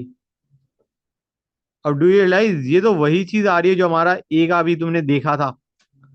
तो integrate करने पे इक्वेशन भी same आनी चाहिए, A D is equal to A naught minus के T.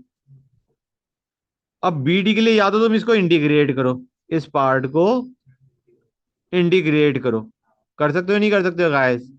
यहाँ पे दिक्कत नहीं आएगी, ये जीरो ऑर्डर है, इंटीग्रेट करना इज इजी। मतलब तुम यहाँ पे टू के टी लो, इंटीग्रेट करोगे, B T will be equal to two K T, right? समझ आ रहा है नहीं आ रहा है बच्चों? A D is A naught minus के T, B T will be two K T, assuming B not to be zero. Otherwise I would recommend जो दूसरा तरीका है, जिन बच्चों को इंटीग्रेशन ज्यादा पसंद नहीं है उनके लिए बता रहा हूं, ये ए नॉट माइनस एक्स आया, ये क्या आया, टू एक्स। ये आ जाएगा क्या, this will be A T and this will be B T. Eliminate X, you will have A T plus B T by two equal to A naught. A D तुम्हें integrate करके अभी निकाल ही चुके हो, ए नॉट माइनस के T, यहां से तुम्हारा बी टी का एक्सप्रेशन आ जाएगा, बी एट टाइम टी। समझ आ रहा है नहीं आ रहा है बच्चों? क्लियर हुआ है नहीं हुआ guys? We are eliminating X from the equation, A D plus B T by two is equal to A naught. समझिए गाइस? अब आते हैं, यहां से एक्सप्रेशन निकालोगे बी टी का क्या आएगा बच्चों, निकाल के देखना जरा। टू के टी आ गया। अब आते हैं टू ए गिविंग बी बच्चों, इसके लिए जरा मुझे बताओगे गाइस, रेट क्या बनेगा? यहाँ पे तुम्हारा ए चेंज हो जाएगा बच्चों, जल्दी में मत करना। समझ गए हो guys? A at time T will be what?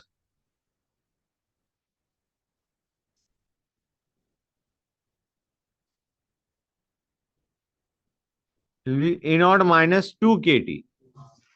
समझ आ रहा है नहीं आ रहा है बच्चों? और हम बी कैसे निकालेंगे? अगेन यहाँ पे एक्सप्रेशन बनाओ, ए नॉट माइनस एक्स, ये बना एक्स बाय टू। ये ए है टाइम टी है। ये उनके लिए जिन्हें इंटीग्रेट करना पसंद नहीं है। ये ले A T plus two B T equal to A naught. A T तुम एक्सप्रेशन निकाल चुके हो, बी टी का एक्सप्रेशन आ जाएगा। समझे या नहीं समझे guys? Everybody is clear about it? Good. कोई डाउट किसी भी बच्चे को? नहीं? ठीक है। मैंने 3 केस लेके तुम्हें समझा दिया। आई डोंट थिंक इसमें कोई और दिक्कत आनी चाहिए। आ रही है? अब आते हैं टी कंप्लीशन क्या होता है। अब ए गिविंग बी की बात कर रहा हूं मैं for the time being. A giving B, इसके लिए A D was A naught minus के टी, राइट बच्चों? इसके लिए टी कंप्लीशन क्या होगा? टी कंप्लीशन का मतलब है रिएक्शन कंप्लीट, मतलब ए टी क्या हो चुका है? जीरो। तो के आ जाएगा ए नॉट, टी क्या आ जाएगा? ए नॉट बाय के। This is T completion. समझ आ रहा है नहीं आ रहा है बच्चों? कोई डाउट किसी बच्चे को? एक होता है half life. Half life is the time taken for concentration of reactant to become half of original value। Okay बच्चों? मतलब A D is A naught by two. जब A D A naught by two हो चुका है, उस time की value को हम क्या बोलते हैं? Half life. जब concentration of A naught by two हो चुका है, the time taken for A to reach A naught by two, that is your half life, written as T half. तो ए टी को डालो A naught by two, half life कितना आएगा बच्चों? Will be A naught by two K. Do you realise it is T completion का आधा?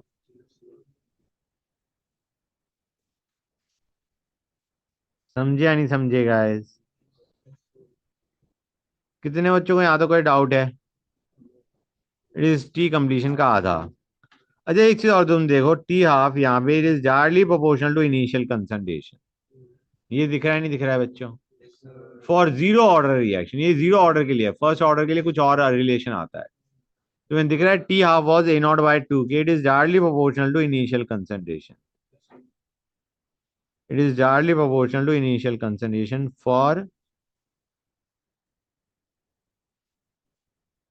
For zero order reaction. ये zero order reaction के लिए रिलेशन आ रहा है। समझे या नहीं समझे बच्चों? कितने बच्चों को ये चीज बिल्कुल क्लियर हो गई है?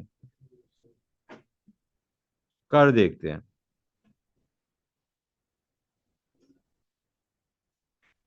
ए, यार मैं ए नहीं लेता, मैं इसे कंसंट्रेशन लेता हूँ। रिएक्टेंट की कंसंट्रेशन इनिशियली ए नॉट था, और हमें बताया ए टी क्या होता है? ए नॉट माइनस के टी। तो इसका कुछ इस टाइप का कर्व जाएगा। स्लोप क्या होगा बच्चों?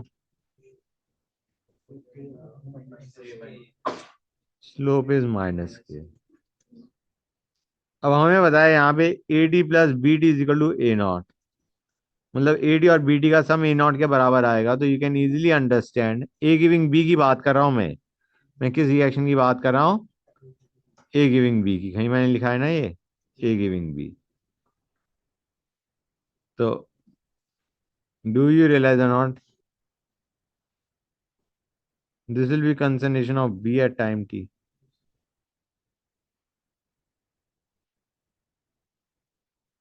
ये बी एट टाइम टी है, ये ए एट टाइम टी है। और finally B will be equal to A naught. B A naught के बराबर ही तो होगा। पहले ध्यान से देखो, ये ए नॉट था, फिर ये ए नॉट माइनस एक्स एक्स हुआ, फाइनली ये खत्म हो गया और बी कितना हो गया, ए नॉट।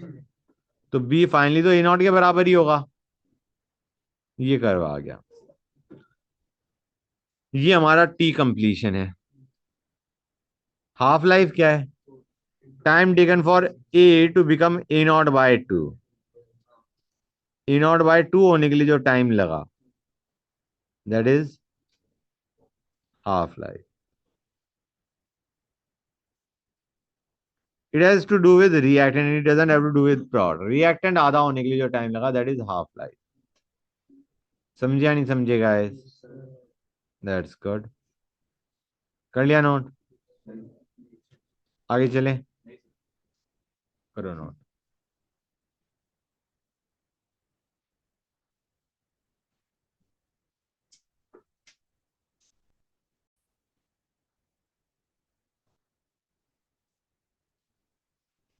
बच्चों आगे चलते हैं।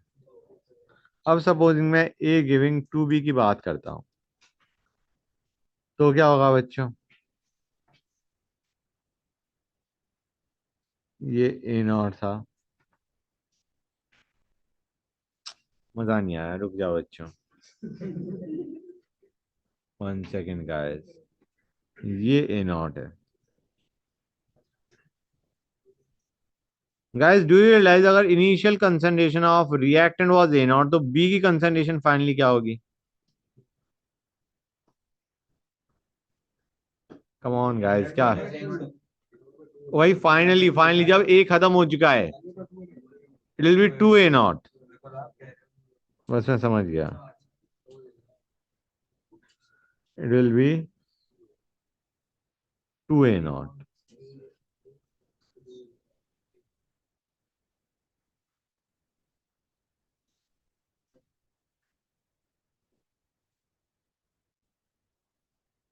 समझ गए? ये अगर ए एट टाइम टी है, this is B at time T. ये कैसे दिख रहा है तुम्हें? तुम्हें यहां से वैसे भी दिख रहा होगा, मैंने बताया था तुम्हें। ये ए नॉट माइनस एक्स है, ये टू एक्स है, right? This is A T, this is B T. We know that A T plus B T by two is A naught. Remember this relation guys. समझ गए? हर एक बच्चों clear है? और तुम्हें दिख रहा है, जब ए खत्म हो जाएगा, B will be two A naught. Got it? ये टू ए नॉट है। फाइन, कर लिया note? Now what is this is T completion, and what is half life?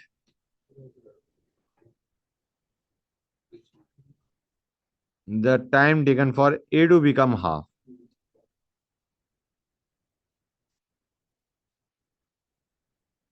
T half. I think कोई दिक्कत नहीं आनी चाहिए कुछ भी। बताओ गाइस।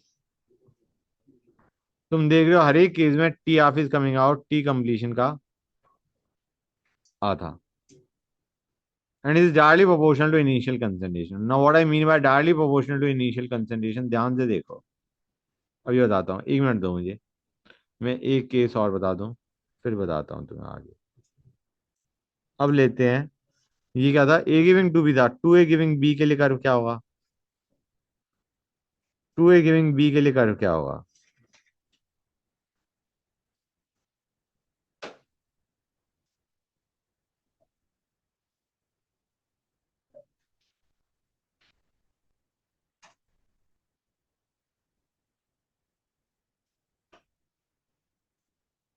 अगर A was initially A naught, जब हमारा ए पूरा खत्म हो जाएगा, B will be A naught by two बच्चों। This is A at time T, this is B at time T, this is T completion, and this is T half bye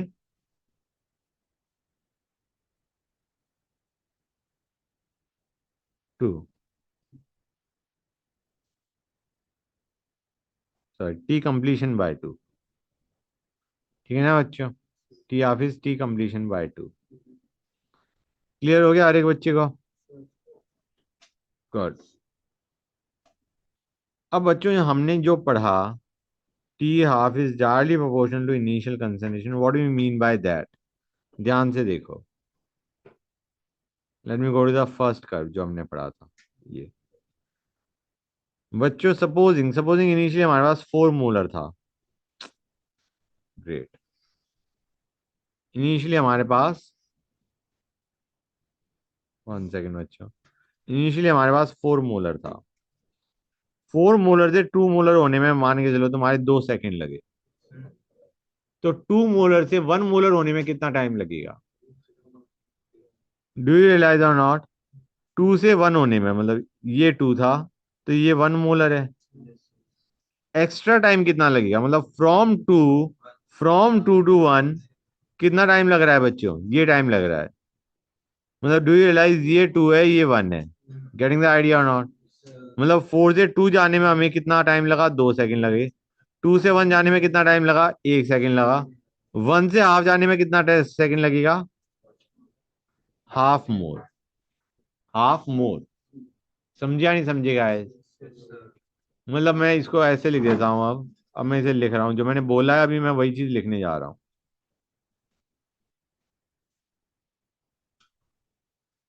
A0 से A0/2 जाने में कितना time लगा?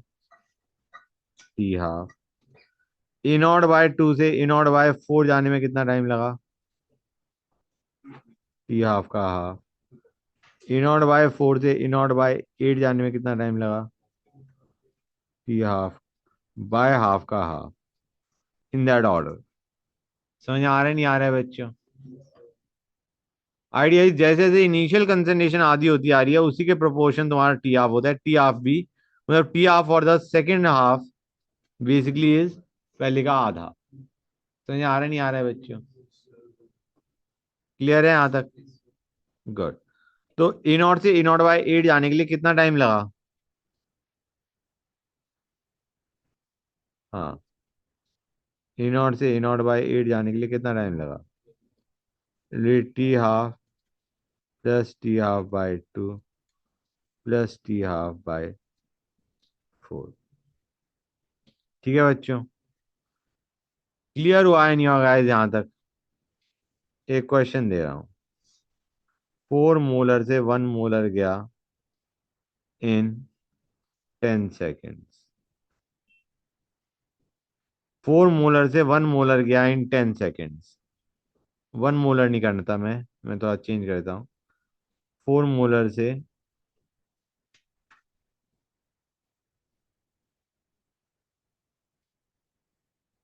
5 molar से 1 molar गया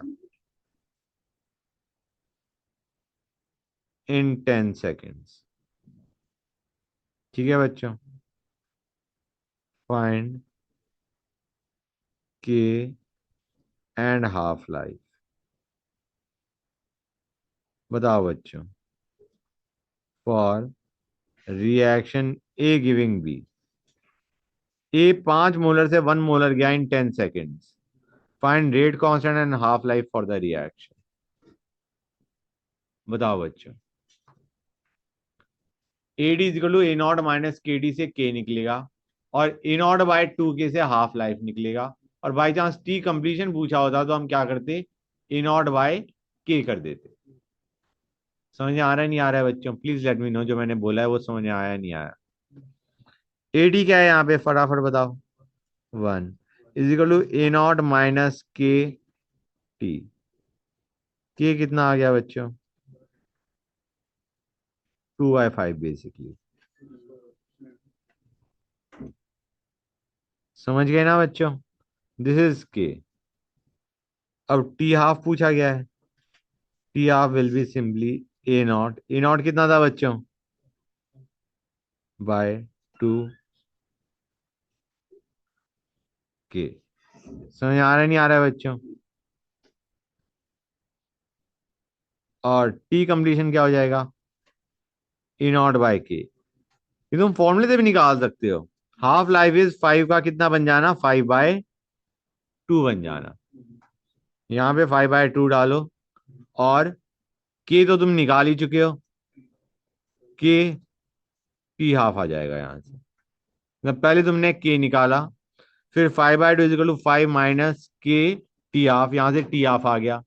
कोई T completion पूछ रहा है तो तुम यहाँ पे इसको जीरो पुट कर, जीरो कर दो। समझे या नहीं समझे गाइस? क्लियर हो गया? गुड। अब क्वेश्चन में पूछा गया एक और चीज। फाइंड, यहां तक तो क्लियर है ना? मैं क्वेश्चन थोड़ा चेंज कर रहा हूँ, इसी में नहीं पूछ रहा। यहां तक तो समझ गए हो? ऑलराइट, क्वेश्चन फाइंड ए गिविंग बी के अंदर हमें दे रखा है 5 से, नहीं 4 से 1/2 मोलर जाने में time taken is 24 second. Find T half and के। इसको दो तरीके से कर सकते हैं बच्चों। कैसे करेंगे ध्यान से देखो गाइस। हमें पूछा गया है टी हाफ और के क्या है। या तो तुम एक काम करो, A D is equal to A naught minus के टी, के आ जाएगा। और फिर ए नॉट बाय 2 के विल बी टी हाफ। लेकिन सपोजिंग क्वेश्चन में तुम्हें के नहीं पूछा गया होता, सपोजिंग क्वेश्चन में तुम्हें के नहीं पूछा गया तो क्वेश्चन लेंदी हो गया। पहले के निकाल लो फिर तुम टी हाफ निकाल लो। हाँ है ना? तो do you realize or not कि यहाँ पे जो तुम्हारा 4 और हाफ है, ये हमारा परफेक्ट डिवीजन से आ रहा है बेसिकली। 4 का पहले 2 हुआ, 2 का तुम्हारा 1 हुआ, 1 का तुम्हारा हाफ हुआ। तो डू यू रियलाइज इसमें तुमने कितनी हाफ लाइफ लगाई हैं? 4 से पहले 2 गया, 2 से 1 गया, 1 से हाफ गया। पहले वाले के लिए half life was T half, दूसरे वाले की हाफ लाइफ वॉज टी हाफ/2। इन तीनों का सम हमें दे रखा है 24। डायरेक्टली टी हाफ आ जाएगा नहीं आ जाएगा बच्चों? This is a shortcut basically. लेकिन ऑब्वियस सी बात है तुम तभी लगा सकते हो जब तुम्हें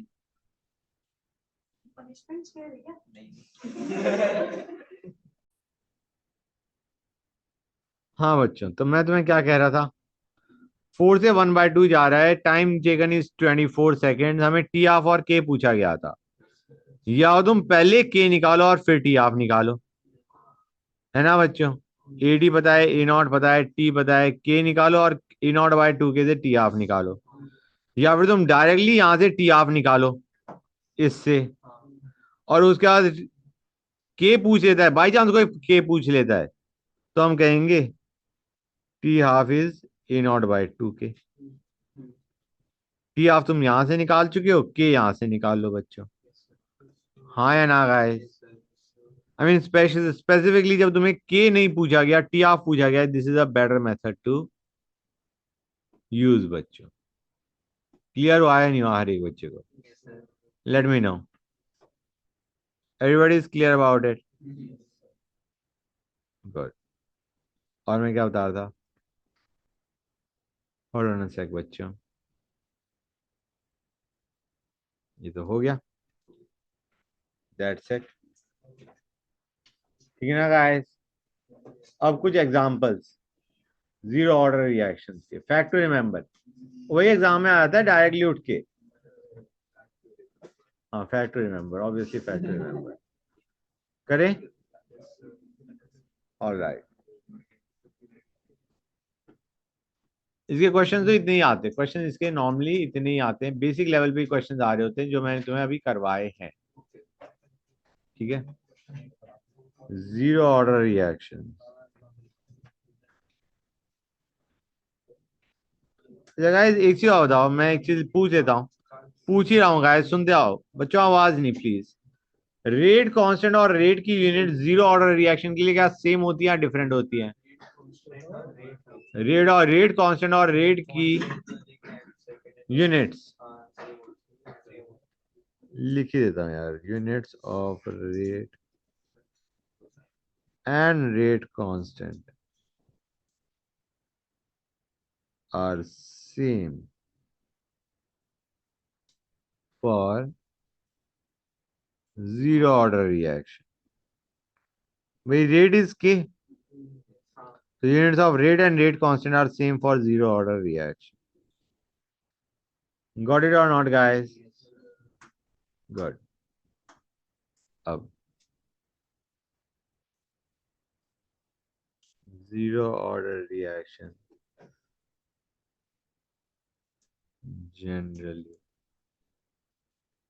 take place in heterogeneous system and some photochemical reactions are also zero order. Such reactions are not common.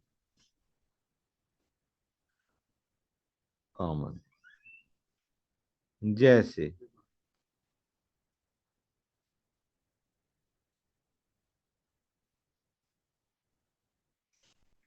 this photochemical reaction is a zero order reaction.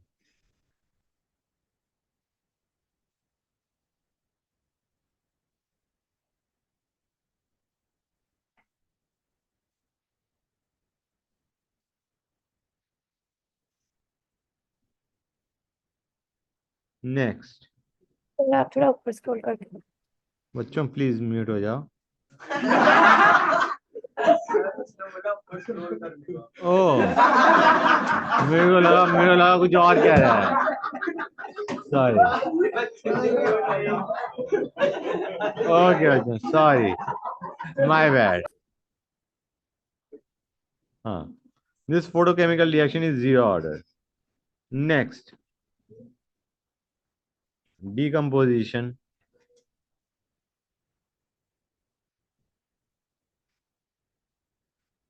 of N2O on hot platinum surface is also zero order.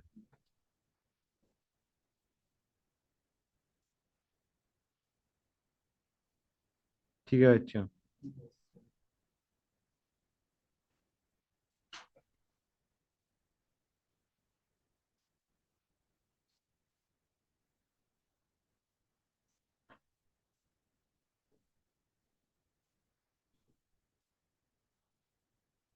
In presence of molybdenum, मैं पूरा लिखता हूँ,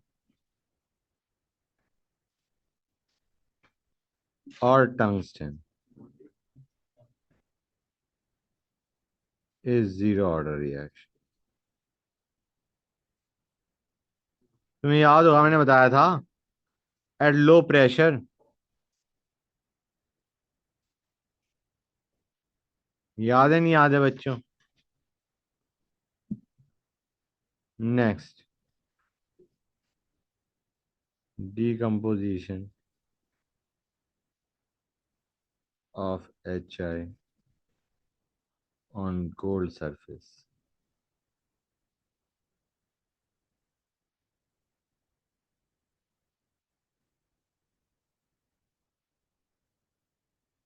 Next,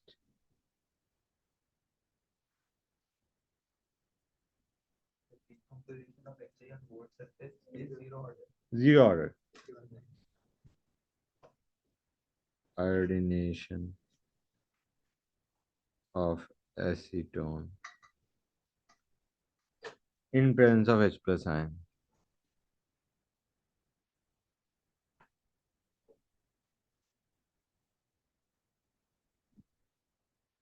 ठीक है guys, clear हो गया यहाँ तक हर एक बच्चे को? गुड।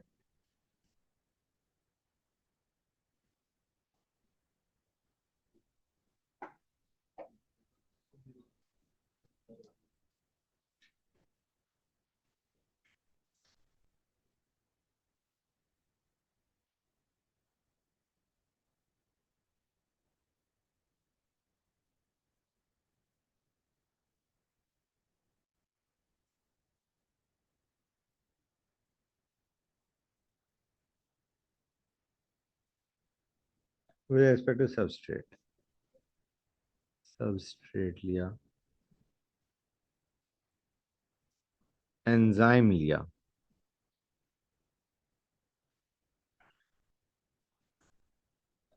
फ्रॉड बना, तो rate is K enzyme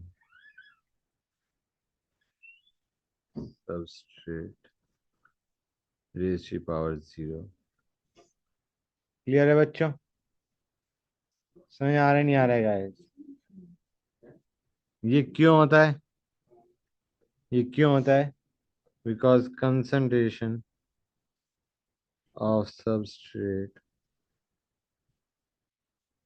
is in excess and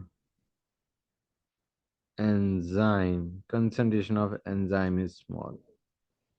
तुम ये देखो बच्चों, ये इंपॉर्टेंट चीज है जो मैं अभी बताने वाला हूँ, ध्यान से सुनना गाइस। अगर किसी चीज की अमाउंट बहुत ज्यादा है, सबस्ट्रेट की अमाउंट बहुत ज्यादा है, तो क्या उसकी वैल्यू चेंज होगी इन द रिएक्शन? सपोजिंग मैंने 10 मोलर 100 मोलर ले लिया, मतलब रिलेटिव की बात कर रहा हूँ, एंजाइम और सबस्ट्रेट। अगर हमारा substrate is present in very large amount as compare to enzyme, in the course of reaction substrate की कंसंट्रेशन तो लगभग कांस्टेंट ही रहेगी। लगभग कांस्टेंट है तो मैं उसे के के आदि ना उठा के फेंक दूं? जब कांस्टेंट ही है तो क्या मैं उसे के आदि नहीं रख सकता? और के साथ रखूंगा तो do you realise this whole thing will become constant, it will be simply, इसको इस पूरे को क्या मान लो, के डैश मान लो। के इंटू कंसंट्रेशन ऑफ सबस्ट्रेट को क्या मान लिया, के डैश। तो ये सिंपली क्या बन गया, के डैश इंटू एंजाइम। तो do you realise it is becoming zero order with respect to substrate? Zero order क्यों बन गई? क्योंकि उसकी अमाउंट चेंज ही नहीं हो रही with respect to substrate, substrate की अमाउंट ही चेंज नहीं हो रही। समझ आ रहा है नहीं आ रहा है बच्चों? क्योंकि सबस्ट्रेट इज इन एक्सेस, तो हम कहेंगे it become zero order with respect to substrate because substrate is present in so much amount, its value is not changing during the course of reaction. लेकिन अब एक चीज याद रखना, अगर कोई बोलता है के डैश इंटू एंजाइम, तो ये मत कहना सर रेट कांस्टेंट इज के डैश, रेट कांस्टेंट के है। मतलब यहां पे पहले के डैश निकालोगे, फिर के डैश को लिखोगे के इंटू कंसंट्रेशन ऑफ सबस्ट्रेट, और वहां से तुम निकालोगे actually the rate constant for the reaction. मतलब पहले के डैश निकाला, कैसे निकालोगे वो हम फर्स्ट ऑर्डर में पढ़ेंगे, क्योंकि अभी ये फर्स्ट ऑर्डर बन चुकी है। अभी ये क्या बन चुकी है, फर्स्ट ऑर्डर। एंजाइम के रेस्पेक्ट में फर्स्ट ऑर्डर बन चुकी है नहीं बन चुकी है? समझ आ रहा है नहीं आ रहा है बच्चों? तो एंजाइम के रेस्पेक्ट में फर्स्ट ऑर्डर है, उसका रेट कांस्टेंट निकालेंगे, but that is not the rate constant for the actual reaction. Actual reaction का rate constant is K, and K into concentration of substrate becomes equal to K dash. ये power zero मैंने समझाने के लिए लिखा है, why it is becoming power zero, because it is becoming a part of K constant. It will be something, say 1 2, it will be something, but the point is it is present in such a large amount, उसको हम के के साथ incorporate कर रहे हैं। Example के तौर पे समझाने की कोशिश करिए कि जब तुम्हारा सबस्ट्रेट की अमाउंट बहुत ज्यादा होती है तो उसको हम के साथ इंक्लूड कर देते हैं। इन रिएक्शन को हम आगे पढ़ेंगे, इनको बोलते हैं स्यूडो मॉलिक्यूलर रिएक्शन। कि आइडिया इज ऑर्डर होना चाहिए था कुछ और, आ रहा है कुछ और, क्योंकि तुम्हारा एक अमाउंट, एक रिएक्टेंट इतनी ज्यादा अमाउंट में है कि उसके ऊपर कंसंट्रेशन के, उसकी कंसंट्रेशन के ऊपर रेट डिपेंड ही नहीं कर रहा। It is present in such a large amount, it is incorporated with के, मतलब उसके ऊपर रेट इज नॉट डिपेंडेंट, वो कांस्टेंट हो गया। वो बेसिकली जो टर्म है ये क्या हो गई, ये जो भी पावर थी इसकी एक कांस्टेंट आ गया, ये चेंज ही नहीं हो रहा during the course of reaction, तो उसको हमने के क्या इनकॉर्पोरेट कर दिया बच्चे। क्लियर हुआ है नहीं हुआ guys? Is that clear to you? Clear to everybody? Good.